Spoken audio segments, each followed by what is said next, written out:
a Psycho Squad Gaming Club role-playing episode. This features mature adults using mature language. If that bothers you, stop listening now. Enjoy our game and remember, alter reality on a regular basis. Greetings, gamers! This is Psycho Squad Gaming Club. Come back to you for another episode of role-playing today. I am MrMartin. I will be your GM today. We're going to be hitting up some Palladium Fantasy first coin today. There we go. I'm still getting used to video. I have too many freezes where I'm like, So, well, we got some gamers that are on today. We got Nick who's on today. How are you doing today, Nick? I'm doing good. Yeah, how much Kool-Aid I can drink. Yeah. Now you got to show everyone how Zoljin drinks the Kool-Aid, dude. Oh, yeah. Yeah, just paint himself red with a handle. Oh, yeah. I want to know where that handle's attached. Don't ask. Don't ask. I have to look up at it. That's why you have a hammer. This is true. And then we've It's got the bells.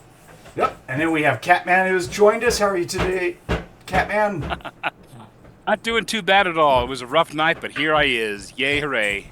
I thought we weren't going to have fun. I'm glad we are. Yeah. And then joining us for the first time on video is going to be Brandon. He's finally decided to show up. Something about vacation. What the hell ever. How you doing today, Brandon? Gee, heaven forbid I get dragged away to a wedding. I'm here. So it's all right. It's all right. Jay did a lot of questionable morale things, but it was all well within group decisions. I think group decisions were what counts. Y'all's a problem. Just look at here, and here, and here. And there's a lady over there and somewhere right there. I was not expecting the white spray. Well, you know.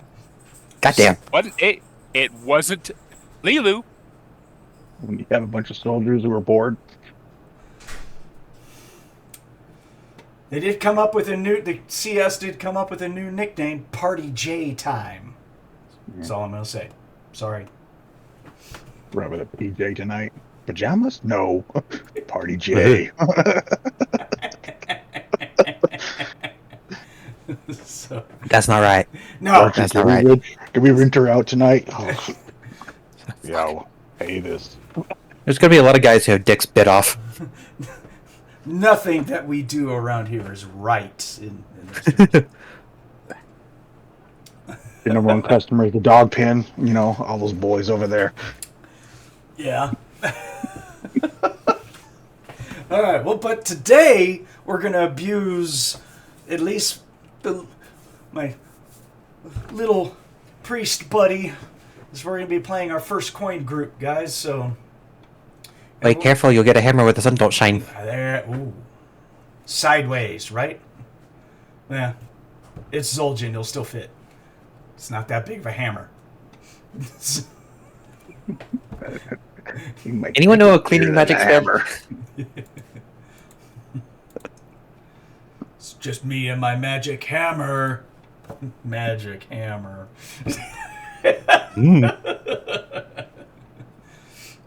And I will give you a sample.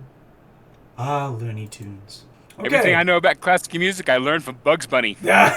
I think even that episode was called like the Ballad of Barber of Seville or something to that effect. Funny is it? Good episode back in the day. Thomas may join us if he decides to wake up, so if not, we'll just play Hamon. It's okay. We're used to it. Need to get like one of those air horns. Then again, that probably wouldn't wake him up. It wouldn't matter. Yeah.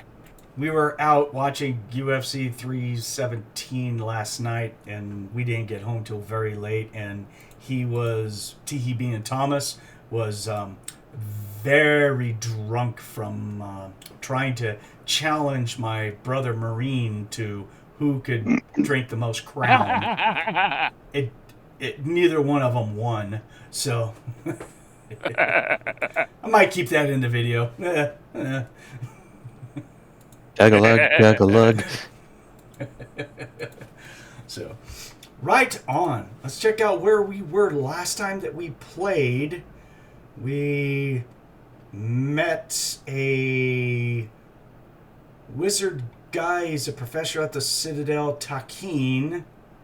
Oh, he was given some information out, I believe, to use Zoljin, right? Yeah. Yeah. And then we also met Malfoy, a priest of Ruga instructor. Got that. We learned about the Dock Rats gang, because Monte's character sticks out like a flare in the midnight and decided to go to the docks for the seedy side of business in full Templar armor, cape, and all that. That happened. It was subtle, really. It was. Yeah. Just you asked Right? She was good at subtle. Yeah. Oh. Yeah. At least in her own mind. Right. So then we went in to go drink and eat at the Siren Songs Tavern. Kayden gets information from the Sanctuary to go to House Uberman, head wizard, to get a background on the patch. Zoljin contacts Master Takin to join the cult of Kalba.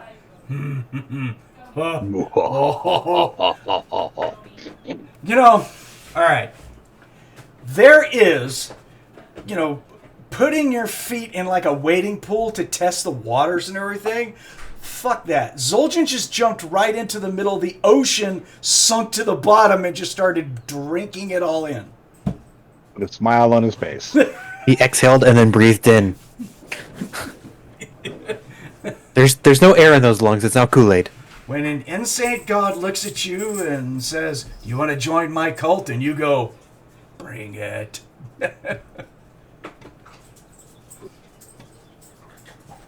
Yeah. Right on. So he lets him inhabit his body, agrees to join the cult for power and information.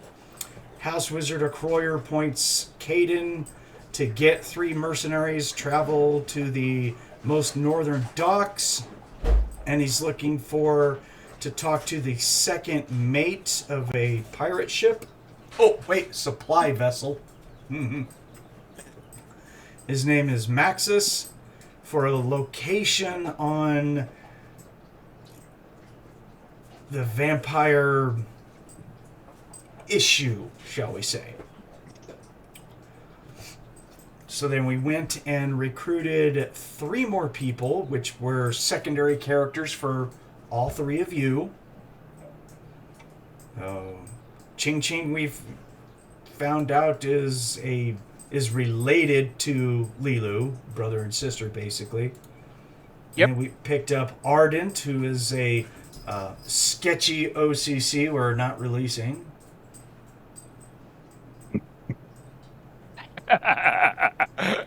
You don't need to know. You don't need to know. And then we got Anara. Anara or Anara? Anara. Anara. I'll mess that name up a couple thousand times. Okay, good. We free XP yet. It's not that bad yet. Okay. Okay. Well, This no, is not got it. This is not a Hamon thing. Sure.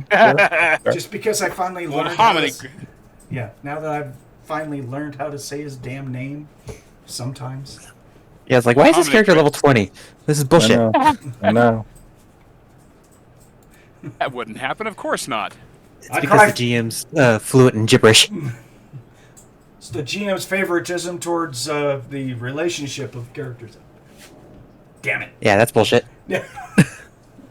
I call it out as You called it. Shut up, Nick. Why is this character so good? It's because it's the GM's overgrown sperm. Yeah. Oh. The defect. And they said it couldn't be done. So, hey, it worked twice. I got 2 rugrats, okay? So, all right. Cool. Well, so that's where we are at. I believe we left off that we were finishing up buying vampire gear for everyone because the new starting characters were like, what are we doing? We're like, we're going to go hunt vampires. And they're like, Wait, what? yeah. Yeah. So a whole lot of us had gear, but the new people. So I know that we had talked about it. Have we officially bought this gear and put it on character sheets as of yet? I have mine. Ching-Ching. Because I know I didn't put anything on the sheets that I have here. Let's see. Yeah, Other I than for purchased... Archie has got a silver-plated longsword and a silver-plated dagger. So I got stuff for him. 6 vials holy water. No, he does not have anything. Pretty sure she had the stuff to do it. So yeah, we got to finish that stuff up because if I start calling out, Yeah, we did. you guys We definitely don't have to get the things. Yeah. And I'm assuming in character by the rules that the people who have the brains made, we have an idea of what it takes to defend against them. To defend LeeLuu- against a vampire is not to get bit by the slow bite.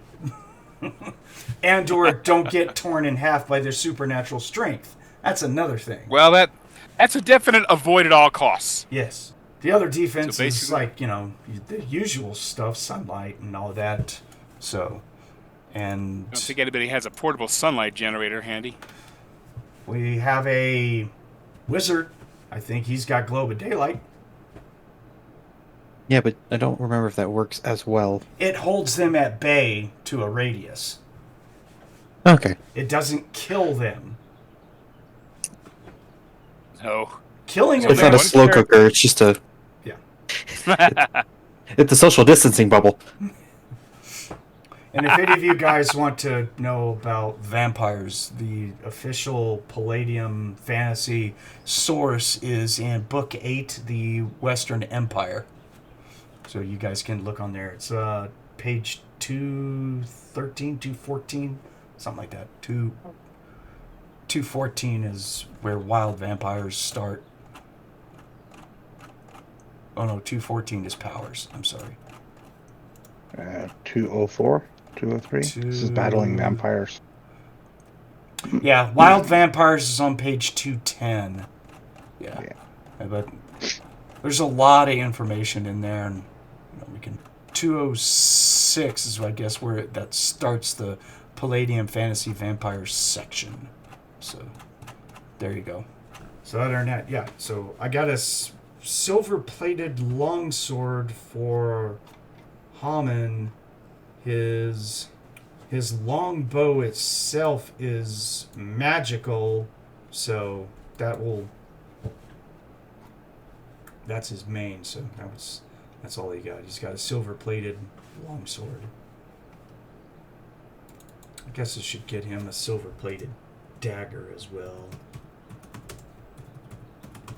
So there we go.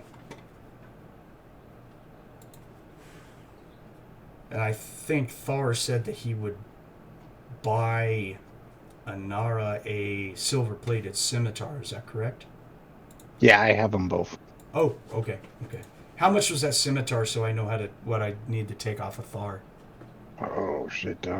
Should be scimitar times... We just did it to where 3. it's... Yeah, times 3, right? For silver-plated, and it was like times 4 or something like that for complete silver. Times 3 as far as I remember. Yeah, I put it in the chat. Yeah, he's got it. Silver coated 3 times, straight silver is 5 times. Okay, there you go.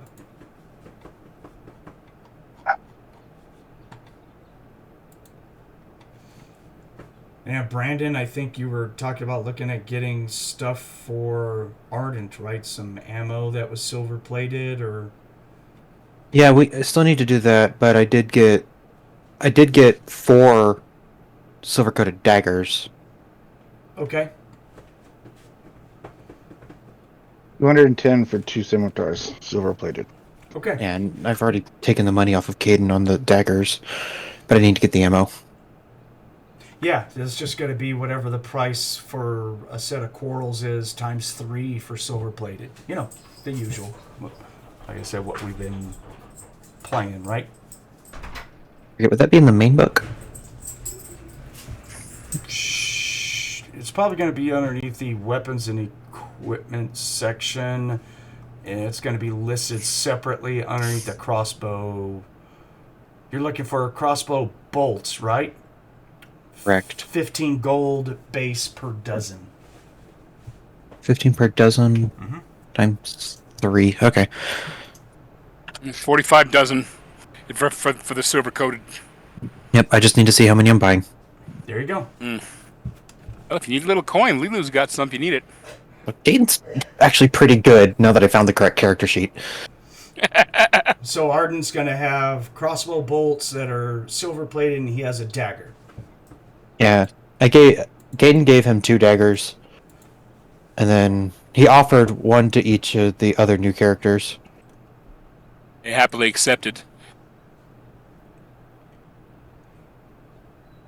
Did you need a silver plated falchion? Probably need that. I've just got to find the... It'll be a I'm just trying to find the page.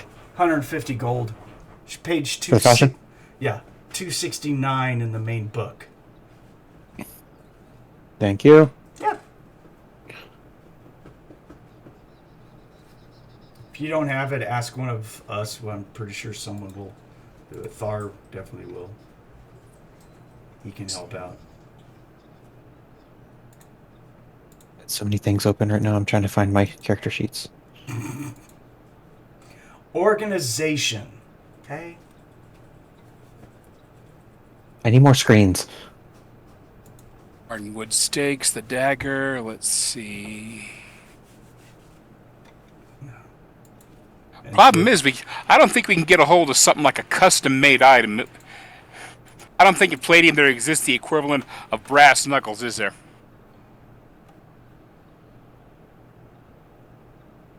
You can make them, but they're not going to be here. That would be something that you would have to ask a blacksmith to make. So, did you... For a hand-to-hand fighter, that sounds like that'd be something great. For Ching-Ching, did you get another quarterstaff that was silver-plated? I was looking for it, but I never could find such. You told me just to go by the pricing and so on. Yeah. So I figured it was basically 3 times for a standard hardwood staff. Which is basically a quarterstaff. So, you know, it's I done. believe that, So that's that would have been like 30 300 coin. Oh, I'm sorry. What? I had 90. I had an extra 0. It's 90 gold. 90 for a silver plated. Much less than what I was thinking. Yes. So you can have another, you can call it a heavy hardwood staff if you want, but in the game, it's the stats that you're going to use as a quarterstaff. All right, which is the same kind he carries. Excellent. What about hammers and stakes? Are we looking at anyone getting more of those? Ching-Ching wants to get some. LeeLuu already has some listed. My characters have the strength for that. Well, that's why Maybe you Ardent. have the mallet. You know, it's just getting them to Yeah. lay there long enough while you're beating on them to. Now, as far as brute muscle, Ching-Ching and LeeLuu both got that covered. They're not in supernatural class, but as far as regular class goes, yes.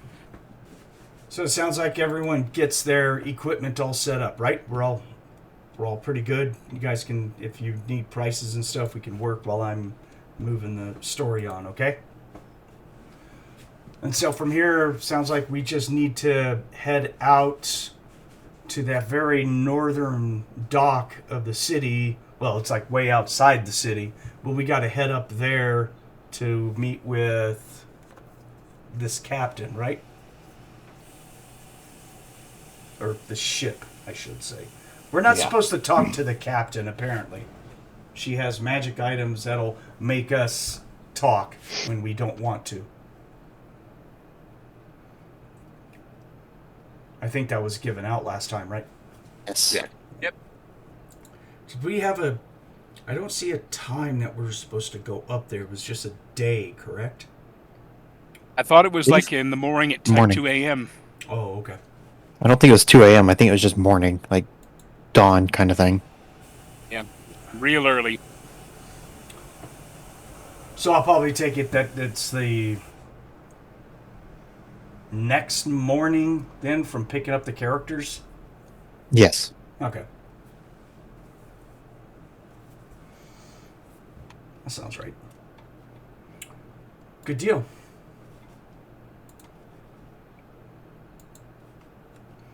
And then Thar was stepping all over himself because he thinks So that something pretty.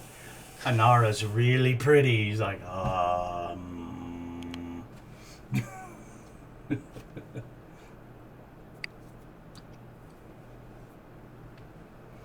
So, I think that was it. Oh, no, there was something else we needed to cover real quick, and that is with Ardent. So, Ardent, you will be a part of the local Thieves Guild.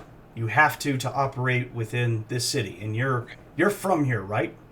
Yes. Okay, so because of your training, you have to join them. Okay. I'm willing to say that you were sponsored and everything, and that you're already a member, so you don't have to fiddle with gold and take it off or anything. It's just that you are a member of the... There's only one Thieves Guild in Noskadig, and it's called Lady's Heart.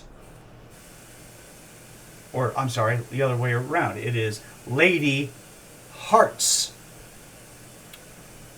The reason why it's called that is because the person who is in charge is a very large female human who goes by Lady Heart.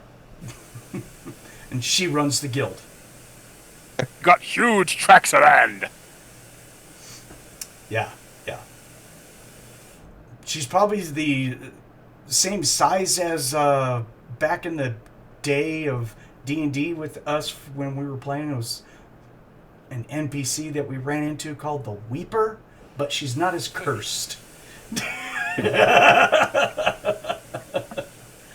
Okay, are we adding I'm prowess sorry, to... Nick. I'm sorry. I didn't see it, dude. I'm sorry, man. I'm trying to eat over here. Hey, I got cherries. I'm snacking on some fruit, so...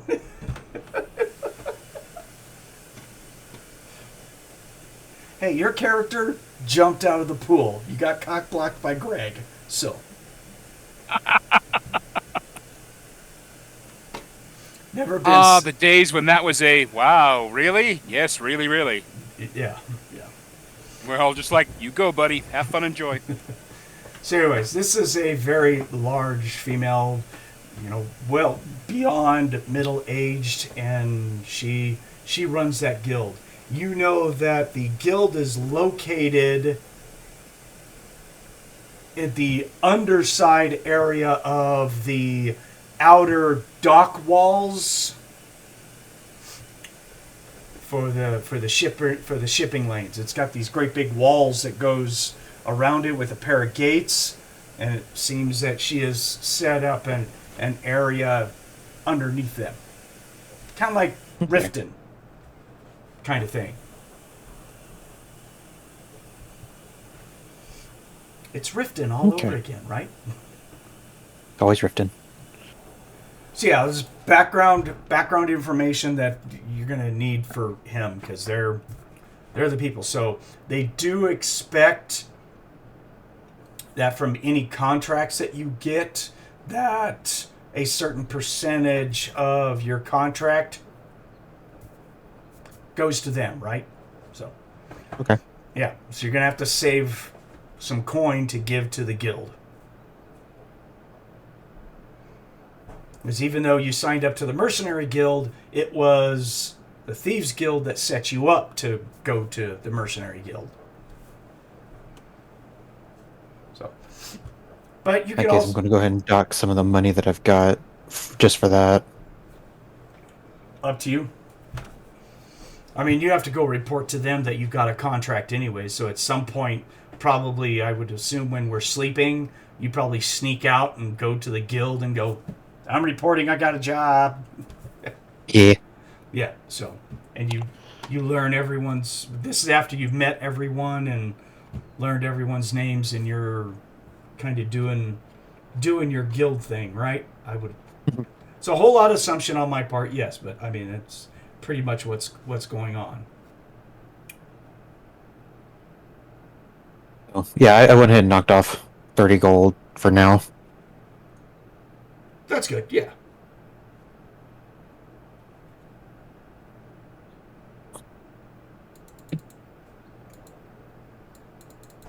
So, that being a thing, Ardent, while he's at the Thieves Guild, you're paying your tithe to your contract, talking to people, getting the skinny on all what's going on and stuff. You check the poster board for your type of jobs, shall we say.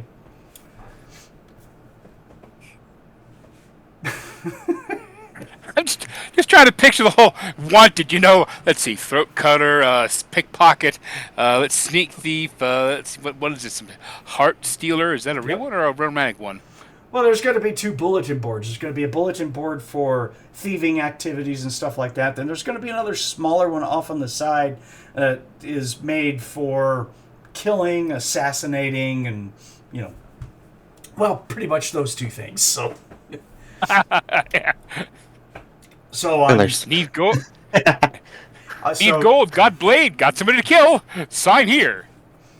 So while you're checking the bulletin boards for just other work, because you're a curious guy like that, you want to see what's all going on. There is a interesting one that just got posted for assassinating 2 people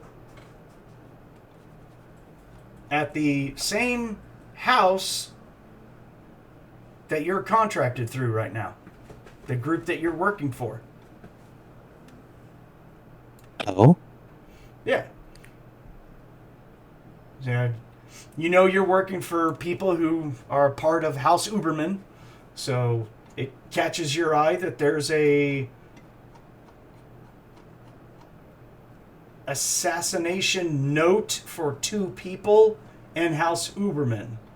One is a knight named Thar, and another is another knight of the house named David. The bounty is 200 gold for a kill. And it's only kill. Whoever is fronting up this money said, I want them dead. No taking alive, no questioning, no nothing. I am paying for these people to die. Bad business. Right. So the Thar name you obviously know, being Ardent, right? So you can make that distinction. You have no idea who David is. The rest of us do. And you do out of character, but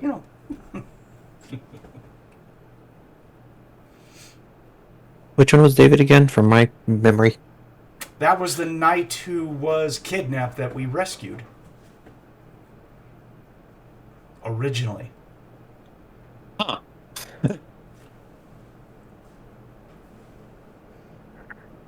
But there's another little bonus tag that's attached to it on the bottom is that a bonus will be paid of 50 gold for each of the members of the party involved with Thar and David. Doesn't list any names. It just says, if you kill anyone extra that's hanging out with them, I will pay 50 gold. And it does have on there clause of, with these type of jobs, you have to bring proof of some form, usually a body part or something like that, so they can identify the target correctly.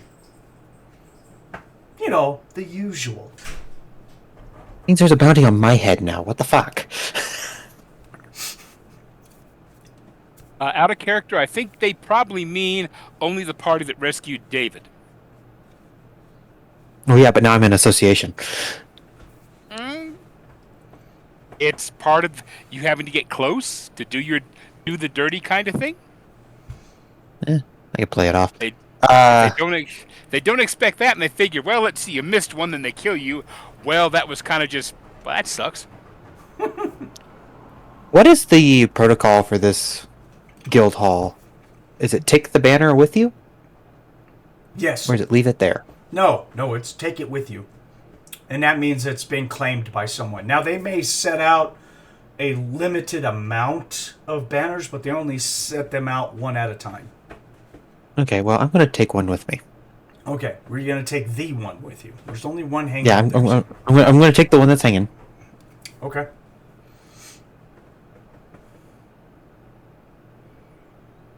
This kind of job, your experience, even though you're new at this, is basically, well, they probably only put out like 4 or 5 they don't put them out at a time. They just do one at a time. They just make sure someone's taking them. So, The way I see it is, if one of my new friends falls over, not from my fault, I can still at least bring proof and get some kind of coin out of it. But I'm not going to be the one to do anything about the problems yet. I have to have a reason. okay. Like, these guys are paying me, so I'm just like, I might get more money with these guys. And of course, as per standard protocol for these types of contracts, it doesn't have a name attached to it. It's just that when you do the deed and you bring to the guild back whatever proof, then you get paid through the contract through the guild. So that way the guild automatically removes their portion. Here's what's left. Tax deducted. Yeah, Would- really. Would the guild have a Panath tree somewhere nearby?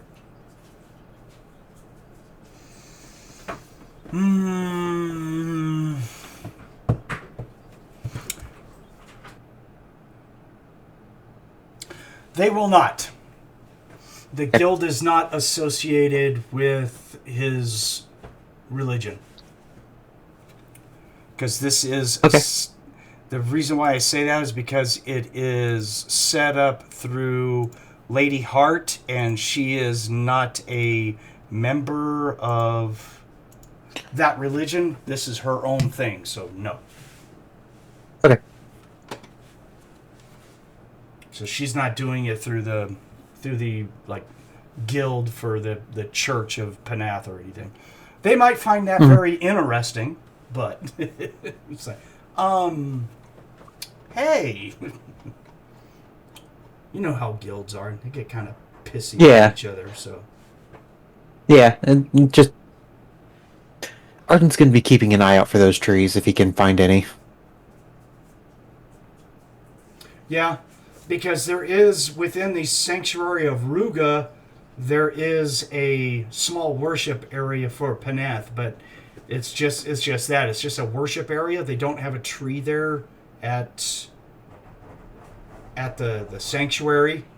So there is no... It just means that there's no guild officially from Panath operating in Noskadig. Make sense? Yeah. Okay.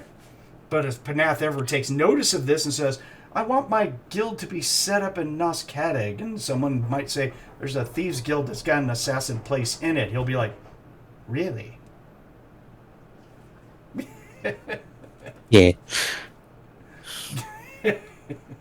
Yeah. Send some trolls and ogres with fire weapons and burn that place down. No. No. I know a guy. I got this guy named Kalba who says he's got a really powerful troll mage that's willing to do anything. So yeah, we'll sick him on it. Yeah. Flame fart the whole place down. Heavy enchilada day. Oh no. They slipped some ghost peppers in there, some dragon peppers in there, Oh didn't no! they? Oh no! Zoljin eating ghost peppers. It will be a bad night tonight, Tater. You get. And the fumes alone are going to drop you at 20 feet if you fail your save. Okay, so we all get together that morning, have a central meeting place. Are we taking horses and walking again, or are we taking like a cart or something? Do we know? We will have to take a cart because there's an individual who hates horses. So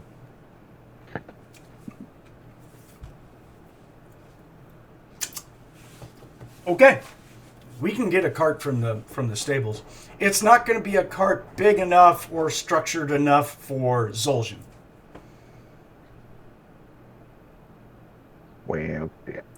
I'm sorry, dude. They just don't have that. I mean, that's a lot of troll. Fine. And if you want to spend a good amount of gold for like a big ass troll sized beast, I'll create one for you, but yeah. A woolly rhino or Oh something. my like gosh. Yeah, it's gonna have to be Yeah. something. So, that. Oh yeah. Disastrously big. like an elephant. What that? So what is this thing? I got some guy who traveled dimensions. He called it a rhino buffalo.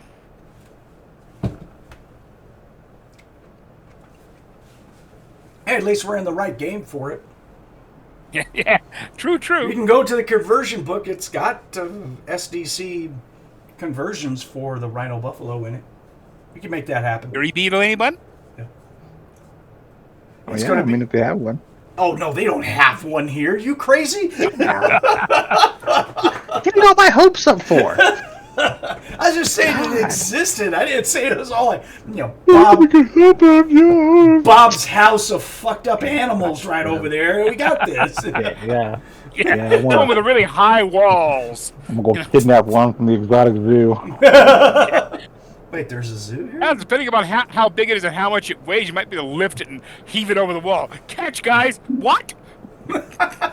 Right.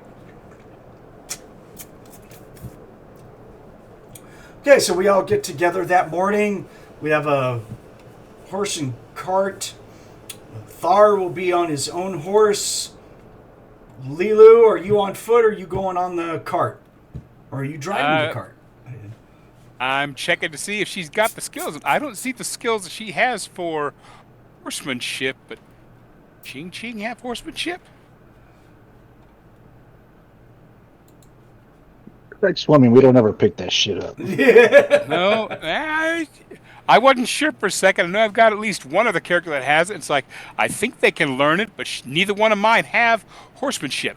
So you, both of LeeLuu and Ching-Ching are riding in the cart. Yep. Okay. We are playing guard the cart. All right. Kayden, what about you, bud? Borrowing the mini. Okay. The pony with the pink ribbon. We do need someone to drive the cart. Yeah. Well, I can do that then. I do have horsemanship. Hmm?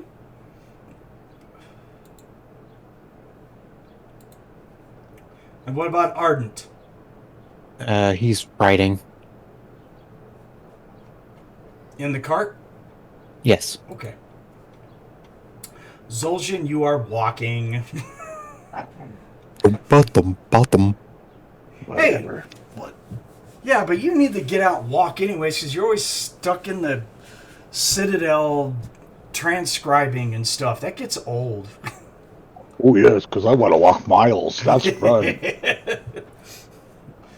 How fast were you out of there this morning for shirking your duties of scribing? How do you know I wasn't in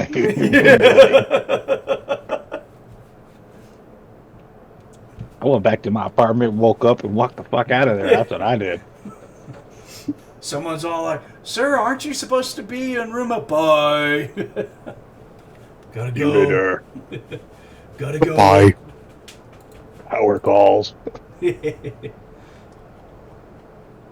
10-man calls. I go. Yep. And Anara? In the cart. Oh, has to. Cool. In the back end of the cart. So Hamon will be in the... Well, he's going to run up ahead. He's the scout guy, so cool. And Archie will be on his own horse next to Thar. So we have 2 horses and a cart. With the number of people that's in the cart, it's easily a couple of horses running this thing. It's got to be kind of a long cart, not a small one, you know. Question, please. The front area where our little priest is going to be guiding the horses. Is there enough room for 2 people to sit? Yep. Okay. So I'm thinking LeeLuu's going to be behind him and have Ching-Ching sit up front, keeping the staff handy. Give him a chance to basically, okay, something comes near us we don't like, you beat the crap out of it. Something tries to come on board, she'll beat the crap out of it. Well, it's going to be an open cart. It's not a wagon where it's got a covering on it or anything. Nonetheless, it's going to have a front bench, and then it's going to have, just a wooden plank with wheels and some low walls on the side. That's it. First class accommodations here. Oh, yeah. It's a cart. You're lucky you don't have, ogre slaves towing it or something. That would... That's the deluxe model. Oh, yeah. I don't know exactly what Zoljin would think about that, but, They're ogres. I don't give a shit. There you go. Yeah. As long as you didn't say trolls. Bob, what Yeah. the hell are you doing here? On my off days, I do this job. This is my second job. I mean, I gotta pay for the extra kid. I mean, come on now, Cole. Hey, look, got my union card. Child support in this city is bullshit. It really is. It's not fair towards a male troll around here. It's crap. Racist bastards. Okay, so we'll all set out. Head up north and go through farmlands, stick to the coastline as much as the main road will take us. Takes roughly about an hour. And we'll get up to the dock area, which I believe there was a couple of them, if I remember correctly. Scatting map. Yeah, we have the central dock, which is huge and partially walled in, heavily defended. A secondary that is up north of it, and just past that a little ways is the smaller one. But I believe you said near the top of the pick that we're supposed to be heading for. That's the one in the questionable area that LeeLuu stood out at. Uh-huh. Well, no, LeeLuu wasn't nowhere near that area. She was near the harbor area. Yeah, Apologies. Yeah, we're going way up to the top. And just for Ardent's information, the guild is going to be located underground in one of those rock formations that's just east of the main harbor, right there. If you look at the map, so just to let you know. Cool. Gotcha. All right. So yeah, when we're getting up there, and there will indeed be a large vessel. It looks like it was a merchant ship, kind of one of the mid-size to a large-size merchant ship. But since then, you can tell that they've added cannons up on top and a ram prow, and there's grappling hooks all over the place, and the wooden railways up along the top all have iron rungs and stuck inside them with ropes all over the place. The sails are... The sails look like they're a custom sail that does not scream, we're merchants. It's the picture on there has to deal with the namesake of the vessel. So yeah, it is not a merchant vessel. This thing looks, you're just all like, oh, look, something right out of Pirates of the Caribbean, pretty much. Yeah, it's a galley. Yeah. Not a ship guy, so I'm just keeping it simple for me, if anything. So basically, the ship sail is going to have a giant gold rose with a bunch of thorns all over it. Ostentatious. Saying, oh, look, we found our quarry. So, I guess Thar will go over to Kayden and just say, well, little buddy, what do we do? We just go right up to the ship, or... That's what I would do. I mean, we probably ought to not go straight to the ship, just in case Rose is around. I think, to hedge our bets, let's find one of the workermen that's from the ship and see if they can get us to Maxis. Or at least ask him to come out.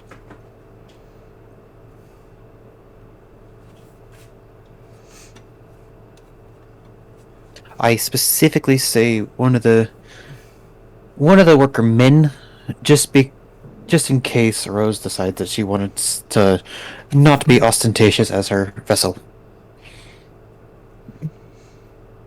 I'll get off my horse and just walk up there and start asking people. Is there anyone that's doing work around? Oh, this place is ship? busy. Yeah, they're unloading cargo right now. So yeah. Yeah. I think Kayden will...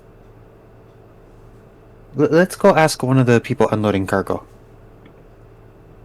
If Kayden moves around, LeeLuu's going to stay within eyesight of him. She wants to protect him. That's our job. Actually, I see we have... Why Thar's all like, I'll take Zoljin with me. We'll grab one of them, and we'll make them talk if we have to. Ooh, that sounds good. You hungry, big guy? Oh, you know I am. Alright, you two All noob. the time. Let's not try to kick a hornet's nest. They're pirates. They are outside the Western Empire law. I can judge them if they don't talk to us as lying to a peace officer. And his sentence will be trollkibble. So. I understand that, but... We're a little blunt, remember? So I understand. So I'm trying to stop you two from, going through and putting a cannonball through a ship that could just turn around and make us into mince. You have a cannonball? It's you. It's you, big guy.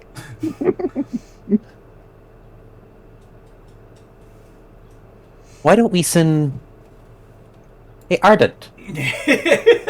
Ardent's just sitting there shaking his head going like, oh my god, guys. Starting to understand why there's a bounty on you fucks. Yeah. Send the troll and the knight to go collect covert information. Yeah. This'll work. Yeah, I can go talk to them.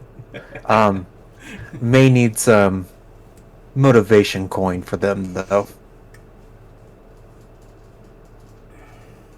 Which Kayden's gonna give Ardent 200 gold for information bartering. I'll get off my horse and just stand there, kind of leaning on a troll leg. I think it would have worked our way. It would have worked our way, big guy. Well, fuck it. It would have. But also, I want information, not... I don't think we'd get the information the way we'd like. Especially because Rose has already been determined to have some pretty powerful artifacts on her. Nah. Feed her to Anara will ask if she can go with Ardent. Elsie, why not? Okay. super pretty girl's gonna go off with the seedy street guy. Okay. Yeah, sure. Yin and yang. Yeah. Well, not to mention, Ardent's got like the sailor look going for him, so. Yeah, he fits in. So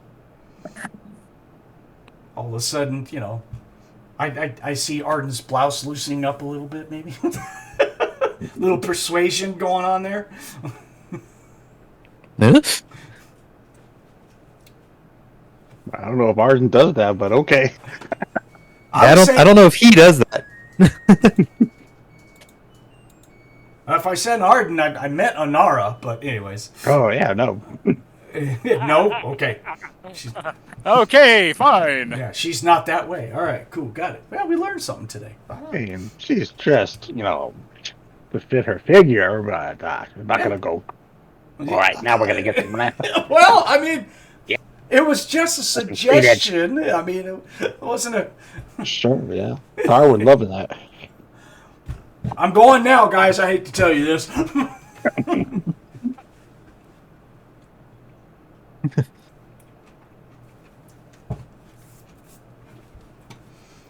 Okay, so I'm thinking that we're all like on there's a road that runs parallel to the docks, and we're going to be on the land road because there's a pretty decent long, you know, wooden pier that goes out to the ship for loading and unloading. Our cart well, I mean, it would be rather highly visible if all of us were to go up the pier. So I'm assuming we're, you know, the main group of the party with the cart and everything is staying, you know, at the land portion at that road, just kind of standing there looking oh so innocuous because, you know, knight in heavy armor with his squire and a Templar and a healing priest, you know, no, that Yeah. and a fucking troll. So Nobody looked twice. We totally don't stand out. oh no. Yeah, sailors walking by don't go, Hey, look, George, there's a troll there standing there. Yeah, look at that. Isn't that something? Yeah, tin can. I see 20 today. No big deal. I see you. oh my god, the guy he drops the goods and goes running off screaming. There you go. Yeah, Zoljin does something and some teenage boy carrying a basket of fruits drops it and just goes ah! and runs off. Little itty bitties, go get them.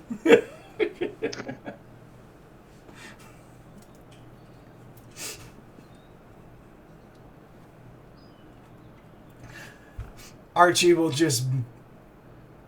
He's going to get off his horse and just stand around. He's just all like, I'm not going Super Saiyan here, man. This is not the place. Those two go up.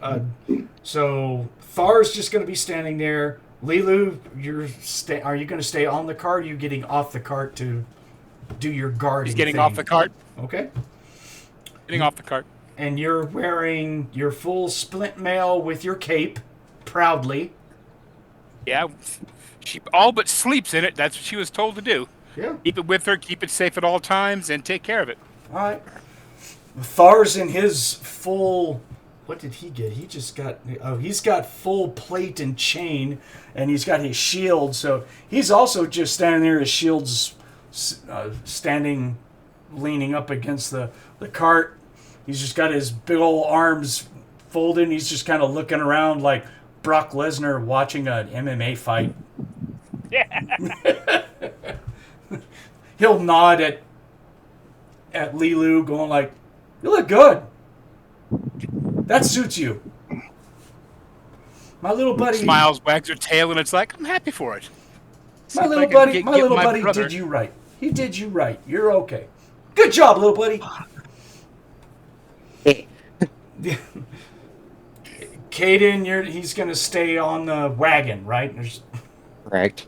Okay, I think so. Ching-Ching, wagon, or getting off? He'll stay in the vicinity of the wagon. Stand up in it, stretch a little bit, keep his quarterstaff leaned handy. Otherwise, he's like, keep his eyes roaming. Right. Okay. Where is Zoljin going to stand at, Nick? Just near the cart. Okay. I might go pick up those veggies or fruits that boy dropped. Snacks! Yeah, they're kind of like, cherries to you, but why not, right? Oh. Waste good food. All right. There's one of them. Hamon is there. He'll just be off on the side away from the main group, just like across the way. Is not looking like he's armed or anything. He's just kind of hanging out on the outside. It's what he does. Okay, so Ardent and Anara. All right, Ardent, where are you going, man? Ardent's gonna go up to the guys that are unloading and loading the ship. He's just gonna try to strike up a conversation with one of them. Okay, are you waiting for them to come off the pier, or are you going all the way over to the end where the ship is docked? Because the pier goes straight out, and the ship is docked at the end of the pier across from it. Okay? He's gonna hang out on the pier and try to snag one of the guys who already put his stuff down. That way he's not stopping somebody who's carrying a heavy box. Just hang out on the pier, try to grab somebody who's going back towards the ship. Okay. Let's see what skills you got to do this stuff, man. You don't have a charm and impress. You got a good trust and intimidate, so that's really what you're going after. Because I don't see any like fast talk or anything like that skill wise. Because this isn't a streetwise roll. This doesn't cover that. So yeah, let's go off of trust and intimidate. Okay. But you got 2 percentages. Why do you have 2? Is the second one for... Is there a special ability or something? I believe... Where's my trust and intimidate? Because I'm looking at so many things. Okay. Is that... Oh, it's because I have a +10 to intimidate for my background rolls. Oh, nice. Okay. So you got base 50, so you want low. So go for it. Roll it. See how well you can get your trust and get in there and talk to someone. Bill, no. Uh-oh. 73. Okay. Yeah. You go up to go talk to someone, he just gives you the cold shoulders like, dude, I don't have time. I don't think the fake pirate accent was a good idea. Anara, you're pretty. Can you Can you work some magic and see if you can get one of these guys to talk to us? I will brush past Ardent, come up to this guy, and just kind of brush up against him. Can you help me, please? Okay. So I believe this is going to go off a charm and impress unless you have a skill that you charm took. and impress. Yeah. So so 55 basically, right? Yeah. Yep. Go for it. 40 even. Okay. Yeah, after he blows that guy off, he picks up something else, and you go over and talk to him, and he'll just slowly set it down while looking at you like you're the catch of the day. At least giving you a second look. He'll be like, "Why, yes, ma'am. I'd be willing to help." Oh, it's so much appreciated. What's your name?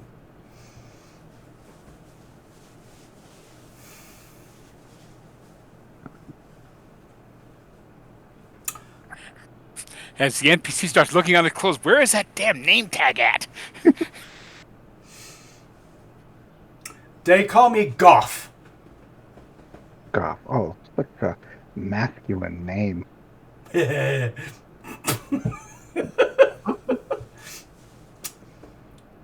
Gotta remember, this is a, non-educated sailor, so he's like, Sure. Yeah. So, yeah. He's educated. He learned Yeah. to see. Learned from his buddies. So, out of character, what information are we trying to glean? So I know the questions to ask. Thought it was we're trying to just get a hold of the first mate. You just want to get a hold of the first mate? Again, out of Okay. character. I think so. He's the one we have to talk to, as far as I understand it. Don't talk to the captain, because she'll bend us over and shove a tree up there. And that's if she likes us. Okay, and he's supposed to be giving us something? That is for our cleric. Our priest. Somebody had the full dope we're supposed to get. And I believed it was him. Oh, good goth, sir. I'm looking for someone important. Although you're very important. Can you direct me to your first mate? Oh, first mate Maxis. Yeah, that's him. And he points at, there's a guy dressed like a sailor, and he just goes, "That Maxis!" And this guy turns around and walks over. Oh, thank you. He looks a little bit younger, but he definitely fits like a pirate persona. He's missing like a good portion of his teeth. His nose is smashed in. He's got very tanned, dark skin. It's cracking, and he's got really wild, long hair, mustache, beard. It's pretty unkempt. His clothes are pretty, not lavish, but they are loud. and he chinks while he walks because he's got metal studs and chains on his boots, and he's got a leather and silver inlaid belt that's got a couple of daggers and a thin sword on it and stuff. So he'll come over and he'll be like, "Goff, what the hell you doing, man?" Yeah. The lady wants to talk.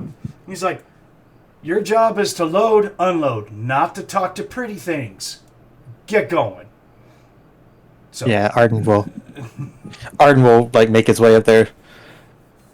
We'll try not to take up too much of your time. Thank you, God. yeah, All off the deck. Arden will flick a gold coin over to Goff. It's just like, thanks, bud. Oh! He doesn't catch it. It hits him, and he's like, oh, go bing, bing, bing, and then he starts scrambling around, kind of like a doofus looking for a dropped lollipop thing. He's like, yeah, Yeah. he gets it, and he bites on it, and then runs off to apparently go get more stuff. So, With his 2 teeth. yeah. Well, he had like 2 back teeth still, so Oh, okay. I'm sorry. Just gotta check the molar check. Yeah. I can't assume. Yeah. Puts it in his mouth. One moves around a little bit now. Yeah. Yeah. Well, I mean, a lot of people like to fake people with wooden money back in those days, so Yep. that's how you checked. You bit into it. If it crushed and it was wood, you started a fight. So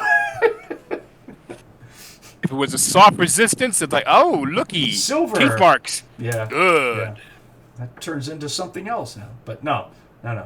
You bit into it, and it was he knew it was metal. He's like, oh, okay, I got this. I'm out. So Tastes like fun.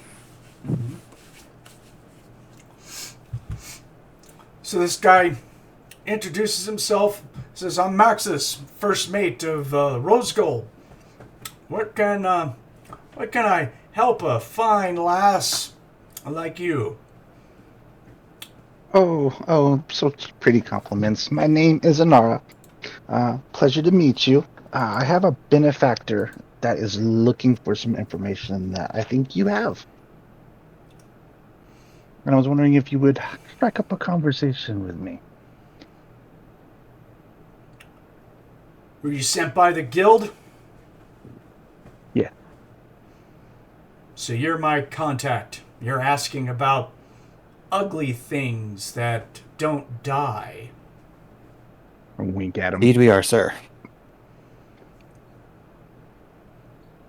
Then, yeah, I think I just might have some time. And he's going to hold out his elbow, to take yours. And he's just all like, shall we go over to the establishment and share a bit of drink and some food while we talk? Oh, you flatter me. Yes, of course. You take his arm? Yeah. Oh, okay. All right. So yeah, he'll just start. He'll hold on to it, and he just starts walking off. Come, Ardent. Yeah. It's just like, okay. Should I go grab the little guy? I will nod at him. Okay, and then... So, Arden knows this area enough to where, like, he knows where they're going, right? Yeah, he's going to the main shipping, receiving, incoming building that has got a tavern inside of it. You know this tavern. Welcome to the Boar's Nest. Yeah. It's All right, a very original tavern ran by a very old grouchy dude, and he calls it the Sea's Salt. Exactly. All right, yeah. Yeah. The mead here that he makes himself, he makes it out of unfiltered seawater. Well, all right. Salty. Talk about a salt content. No one questions it. They just know that it has some form of alcohol content, and if you drink enough of it, you feel good. You won't care. Right. Until the morning when you go, I am so dehydrated from drinking salt. Bleh. Right. Like going to, like, certain New Mexican restaurants.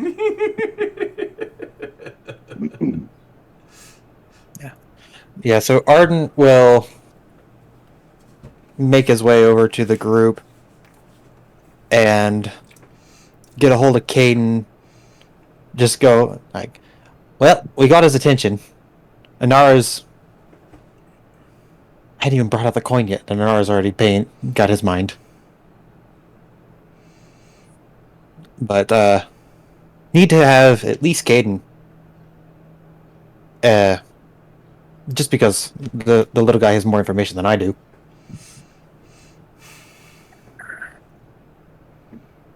LeeLuu will voice some soft concern about this. She knows she can't come because it would cause problems, but she is concerned for his safety. I worship the same pantheon. If they go after him, they have to answer to me. He'll nod quietly. And Kayden will just... I temporarily leave his safety in your hands then, please.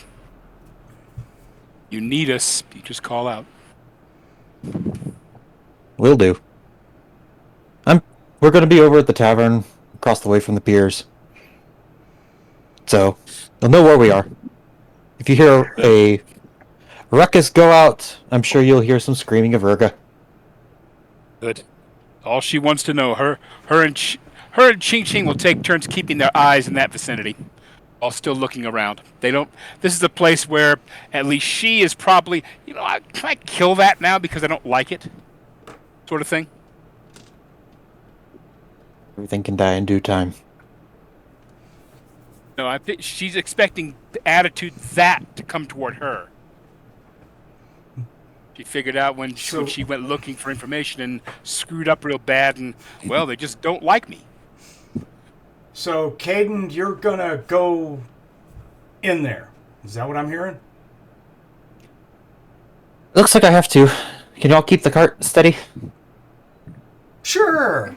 We'll be right here waiting for you to start screaming.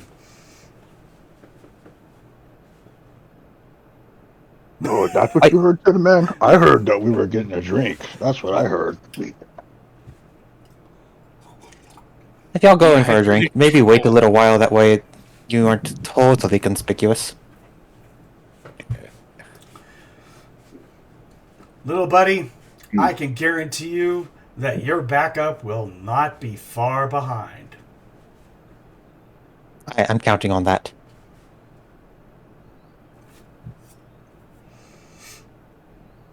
Alright.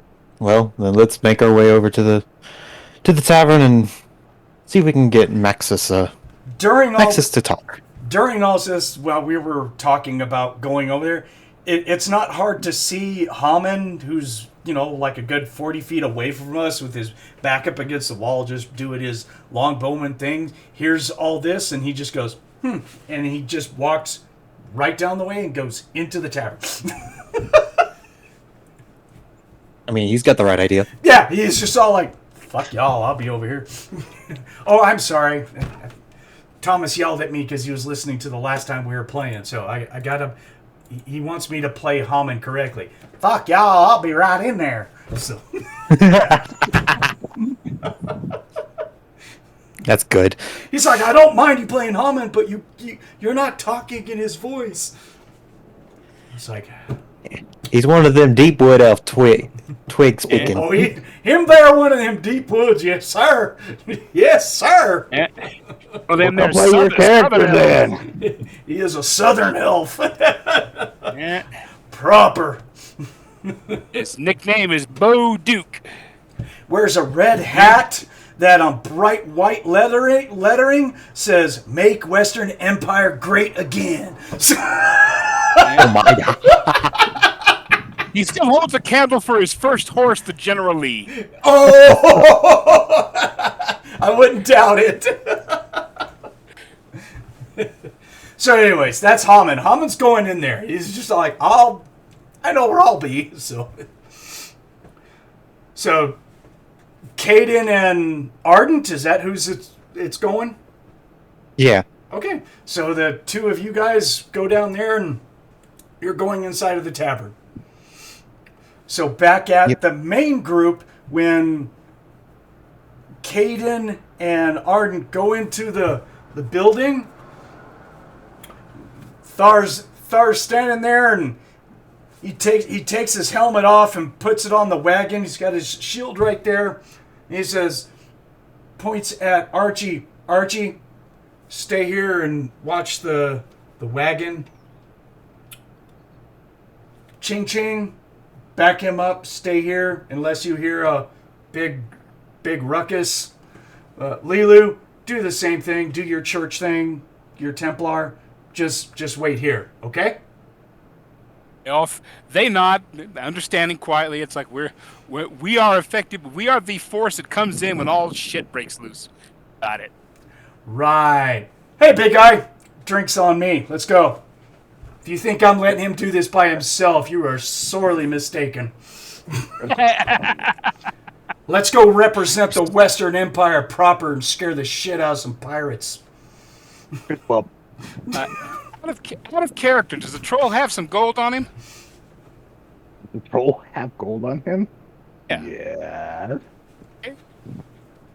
Would the wizard just not have figured- gold? She was figuring just for grins and giggles, she'd tap his leg and hand him 20 gold and say, "Have a couple of drinks for us," Hold on. You've got a lot. kind of thing. Oh, he'll take your gold if you give it to him. No, Thar will block her hand, be like, no. He's with the knight of the Western Empire. They'll provide us drinks for free. Tiny, dog. She's like, "Hey." Let's go, big guy. Come on, man. Oh, okay. Come on, it's mine.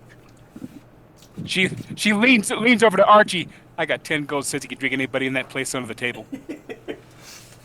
But he's got all the mass in the world comparatively. I think the only thing that would beat him is a pirate troll. Archie's already got this faraway look in his eyes, like, I think I need to contact Vegeta in my soul right now. This is about to be a bar fight. You get interesting. Next episode of First Coin Z. Archie powers up some more.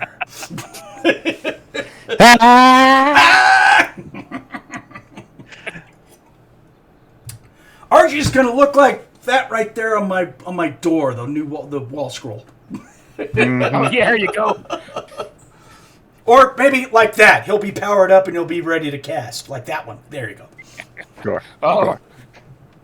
Turn it loose. Or it could be, no, we don't want a dragon in here, so we'll leave that one alone. No dragons. No. Troll's bad enough. We start throwing something like that, gets coming around, we might garner a little more attention than we like. Just saying. Let's just hope our dragon that shows up hasn't drank the Kool-Aid like our troll has. The different flavor of Kool-Aid. Raja wanted the gold, by the way. Zoljin. He did. Yeah. I know. They wouldn't let me have it. Why didn't you take it? It was out of reach. Big Tin Man snatched it back. To take from him, too. Okay, so going back to Anara. She'll walk in. This place is pretty busy. Smells. I mean, it smells of like fish and rotting wood. There is some bread that's wafted in the air, but I don't know, this place is not. It's not made to be pleasant. Okay. Right. So you have the tavern area that you walk into, and when you go past the tavern area, that goes into the merchant guilds and, you know, the place where all the sailors handle their business with, what am I trying to think of? You know, the stewards and such that do the check-ins and stuff like that. So seems that they did that on purpose. You have to walk through the tavern to get there. And on the way there, if you get stopped by a tavern wench that has got, surprisingly, a couple of mugs of mead, well, you know, don't want to be rude. So,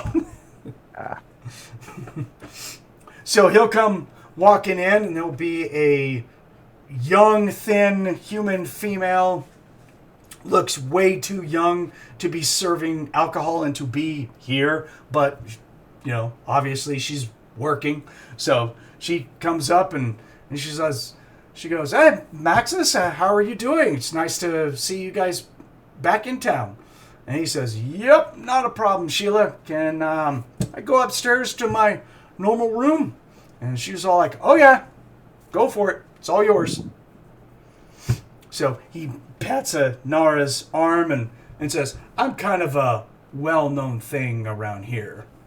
I see that. Gives her the, gentleman's kiss on her wrist.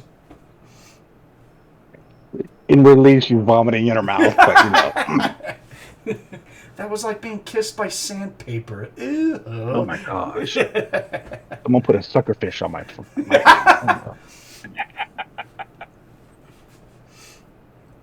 Okay, so he takes you over to some steps and goes up these steps. Kind of like Skyrim, this whole place is made of wood. Think of like, the average Jarl's house. You have the big open area. And on the sides you have balconies that overlook the main area. So he'll walk over to a little round table that's got like 3 chairs at it. He'll go over to it. There will be 2 guys in leather armor sitting there having drinks. And he comes walking up to him, cradling you. And he just says, hey, gentlemen, this is the property of Rose Gold. If you look on the top, it's got our initials carved into it. Beat it. And they just gather up their stuff and they get out of there right quick. One of them even takes like a part of his under tunic kind of stuff and wipes the table down. Even though he probably gets more splinters in his shirt, but Yeah. So then he'll pull out a table or pull out a chair and make sure that Anara sits down first. Oh yeah, she does. Okay. And then he sits down. And by the time he's getting there, then Kayden and Ardent, you guys will be walking in. I need perception rolls from both of them to see if they can find out where they went. Can I see them coming in? That will be a perception roll as well. All right. Okay, both of them are at +2. Okay. Typical Kayden, 5. Ardent, 19. 17 for Anara. Was that perception for Ardent OCC based, basically? I believe it's OCC based. Give me a second. You should get a +1 for your mental endurance, because save versus psych attack insanity, I apply towards perception. So you get a +1 there. And I don't, because this is leading up to, I have my own rules that I put in for perception in Palladium Fantasy. So I don't know if we have covered that yet. I don't see it on your OCC, RCC ability, so I'm sure we did not. Okay, maybe I went off on that chart and I went to the wrong one. Okay. For perception... That's +1 instead? Well, you have a +1 right now. You'll be a total of +4 because you're going to get a +3 for the OCC that you chose. And then you get a +1 at levels 3, 6, and 9. You can put that on your OCC, powers and abilities, okay? So you should have a total of a +4 perception. It's your job to notice things, so you get a +3 bonus at first level.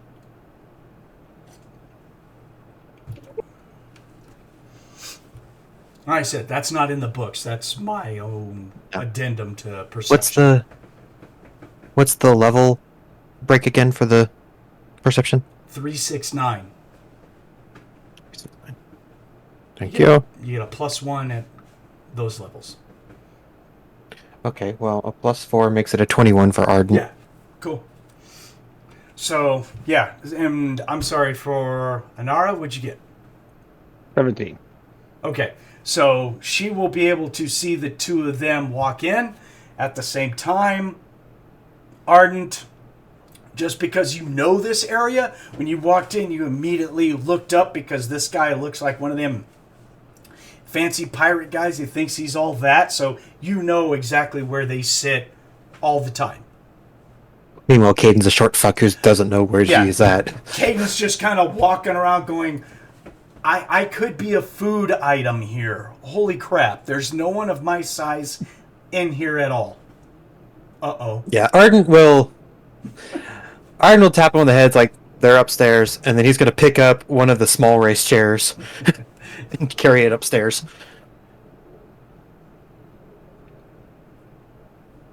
Okay. Anara, what do you do? Or you were just rolling just to see them, or? Yeah, I mean, if they hadn't noticed me or anything, because as soon as Ardent looked at me and I seen him through, eye to eye, I'd be Sure. like, okay, yeah, we're up here. If he hadn't, though, I had a ability to get his attention. So Okay. Yeah, I'm assuming that Ardent is doing his part of looking at you. Is that correct, Brandon? Yep. Okay. Yeah. So he'll look. It's kind of good to do like the 2-finger point. Yeah.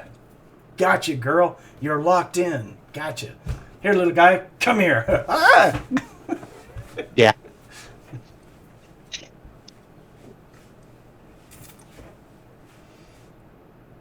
All right.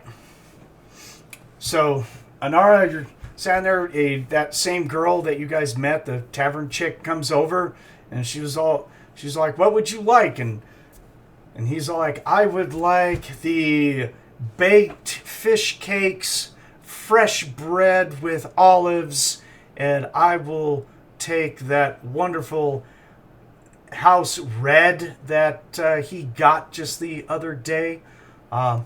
Would you like a glass of wine?" I would love one.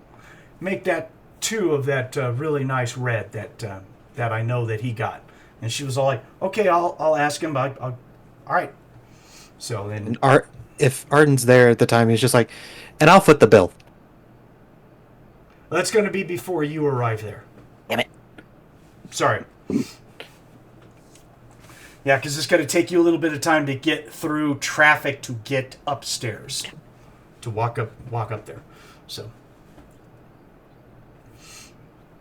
So while he's walking up, it'll just be a few seconds. The Marxist is just kind of oogling you up and down, Anara. And he says, "So what is such an adoring thing like you looking for vampire trouble?" Well, let's just say I have a hatred for him. Oh, that's a harsh hatred. I'd hate to see such a. He's doing this to you. I'd hate to see something happen to such a pretty face with these vile undead things. They don't stop. I'm gonna take his hand away from mine, but just kind of rub it and put it on the table. Inside, you're just going like, Oh God! I don't think I have enough soap in my bag. I feel so dirty. I may rub up on the troll to feel clean. That's my. I mean, Okay.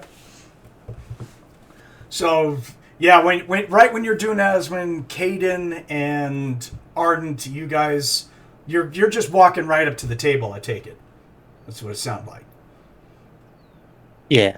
And Arden's just going to chime in. It's just like, yeah, and drinks and food are on us. Okay. He just looks over at you. His shoulders kind of slump. You can just tell from his body language that he is just like, go the fuck away. Well, unfortunately, he's going to point down, this is the guy that got sent to talk to you.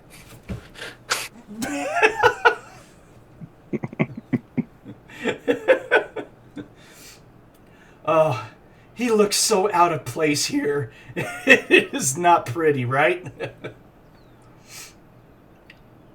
And what can you do? And the church is the one that gets told to talk. Yeah, he just looks down at him and he's just all like, a priest. You're Little out of your place, little guy. Ain't that the truth? However, Elder Akroya sends his regards. Yeah, I had a feeling.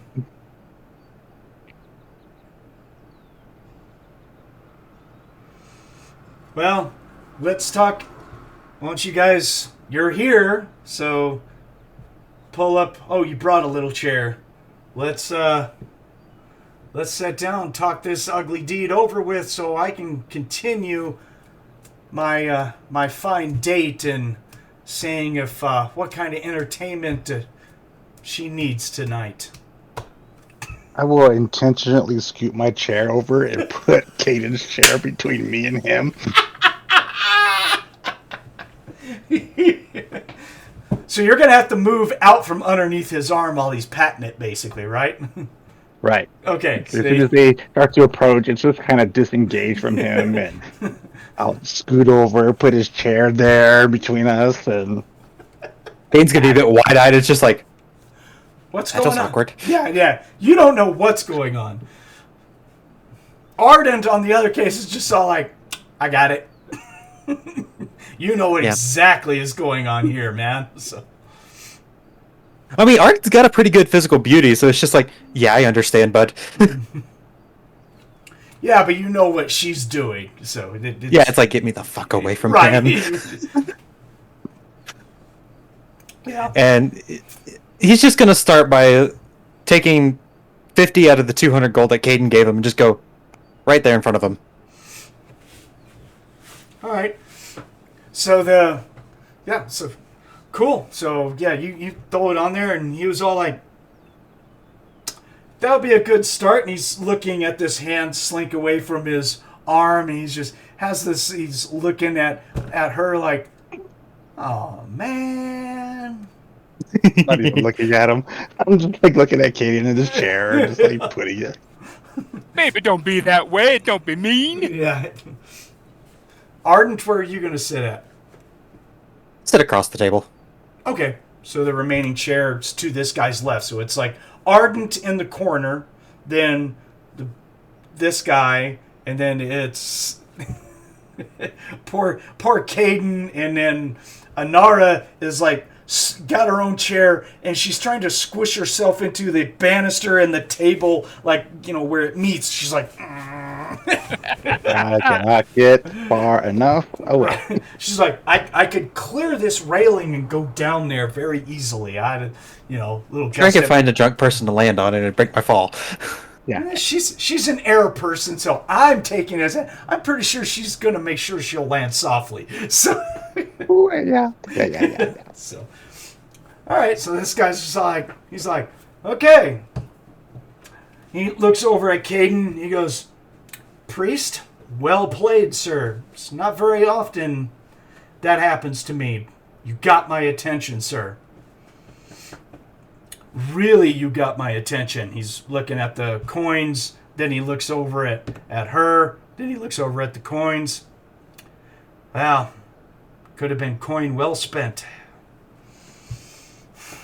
Depending on how things go, more may be coming your way. Not from her. Yeah. But, we can at least fund your Is that... passionate endeavors. I was just thinking that Anara inside is doing that. He's just like, oh, God. Then I'm just gonna go out of my way and do a little flavor telepathy to Ardent. Like, can we just kill him like now? Because he's disgusting. And it's just like, it's not off the table yet. Oh, my God. That's funny. All right, so he says, well, priest, I take it your name is Kayden from what everyone has said here. What's your business with me? What do you need? Elder Akroya sent us to inquire about a location regarding these undead nasties. Yeah? that information comes with a price. Did he send you with a purse of gold for my time? Indeed. Better be more And- than that right there. Oh, it will. And Kane's gonna eye over to Ardent, and Ardent's gonna push forward another 50. Good start. Well, I mean, everything has to start with a slow roll. What is the church interested in this vile business for? Protecting the people. It's always about the people. You never care about the people when we're out there bringing the goods to you. You don't send holy merchant ships out to guard us against the storms, the seas, the leviathans, and pungent, ugly things that crawl up from the sea to kill us. Why do you care now? Well, it is partly in due with the things that are crawling out to the sea now. But see, you only care when it's here in your backyard. You don't care when it's out there affecting us. Well, I can't say anything to affect myself. Unfortunately, my last endeavor had me out in the lands of the damned.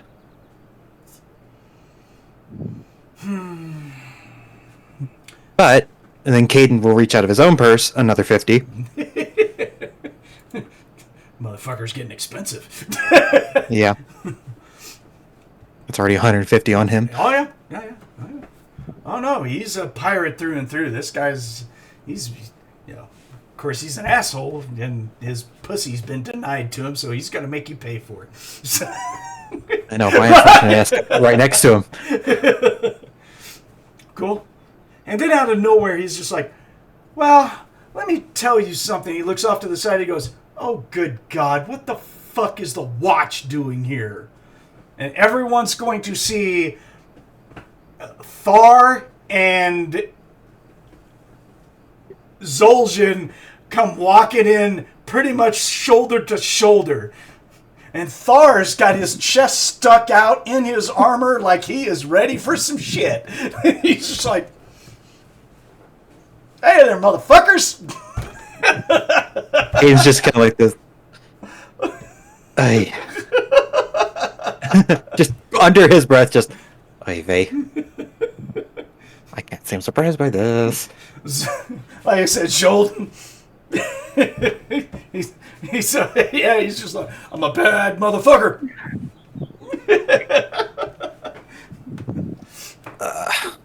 Hopefully they're here for the cheap beer. Yeah, there'll be a middle-aged lady that'll walk up to Thar and Zoljin, and she's all like, greetings, knight. As you can see, we're really busy, but we'll do our best to take care of you. I take it, is the big troll gentleman with you? And he's like, yep, this is my deputy. He's here to help me arrest any evildoers inside here breaking the law that I see fit. And I might... Hey, Tin Man, you forgot me to give me a badge. You forgot to... Oh, sorry. Britain's just gonna facepalm.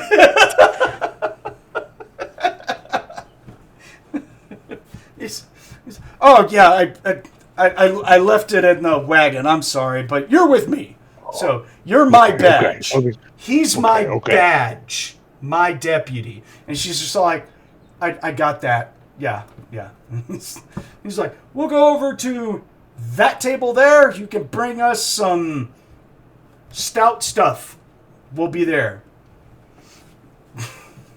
I don't know what we're going to be there for, but So I'm going to go over to and pick out a table that's got like 6 guys at it. Scare some drunkards. Oh yeah.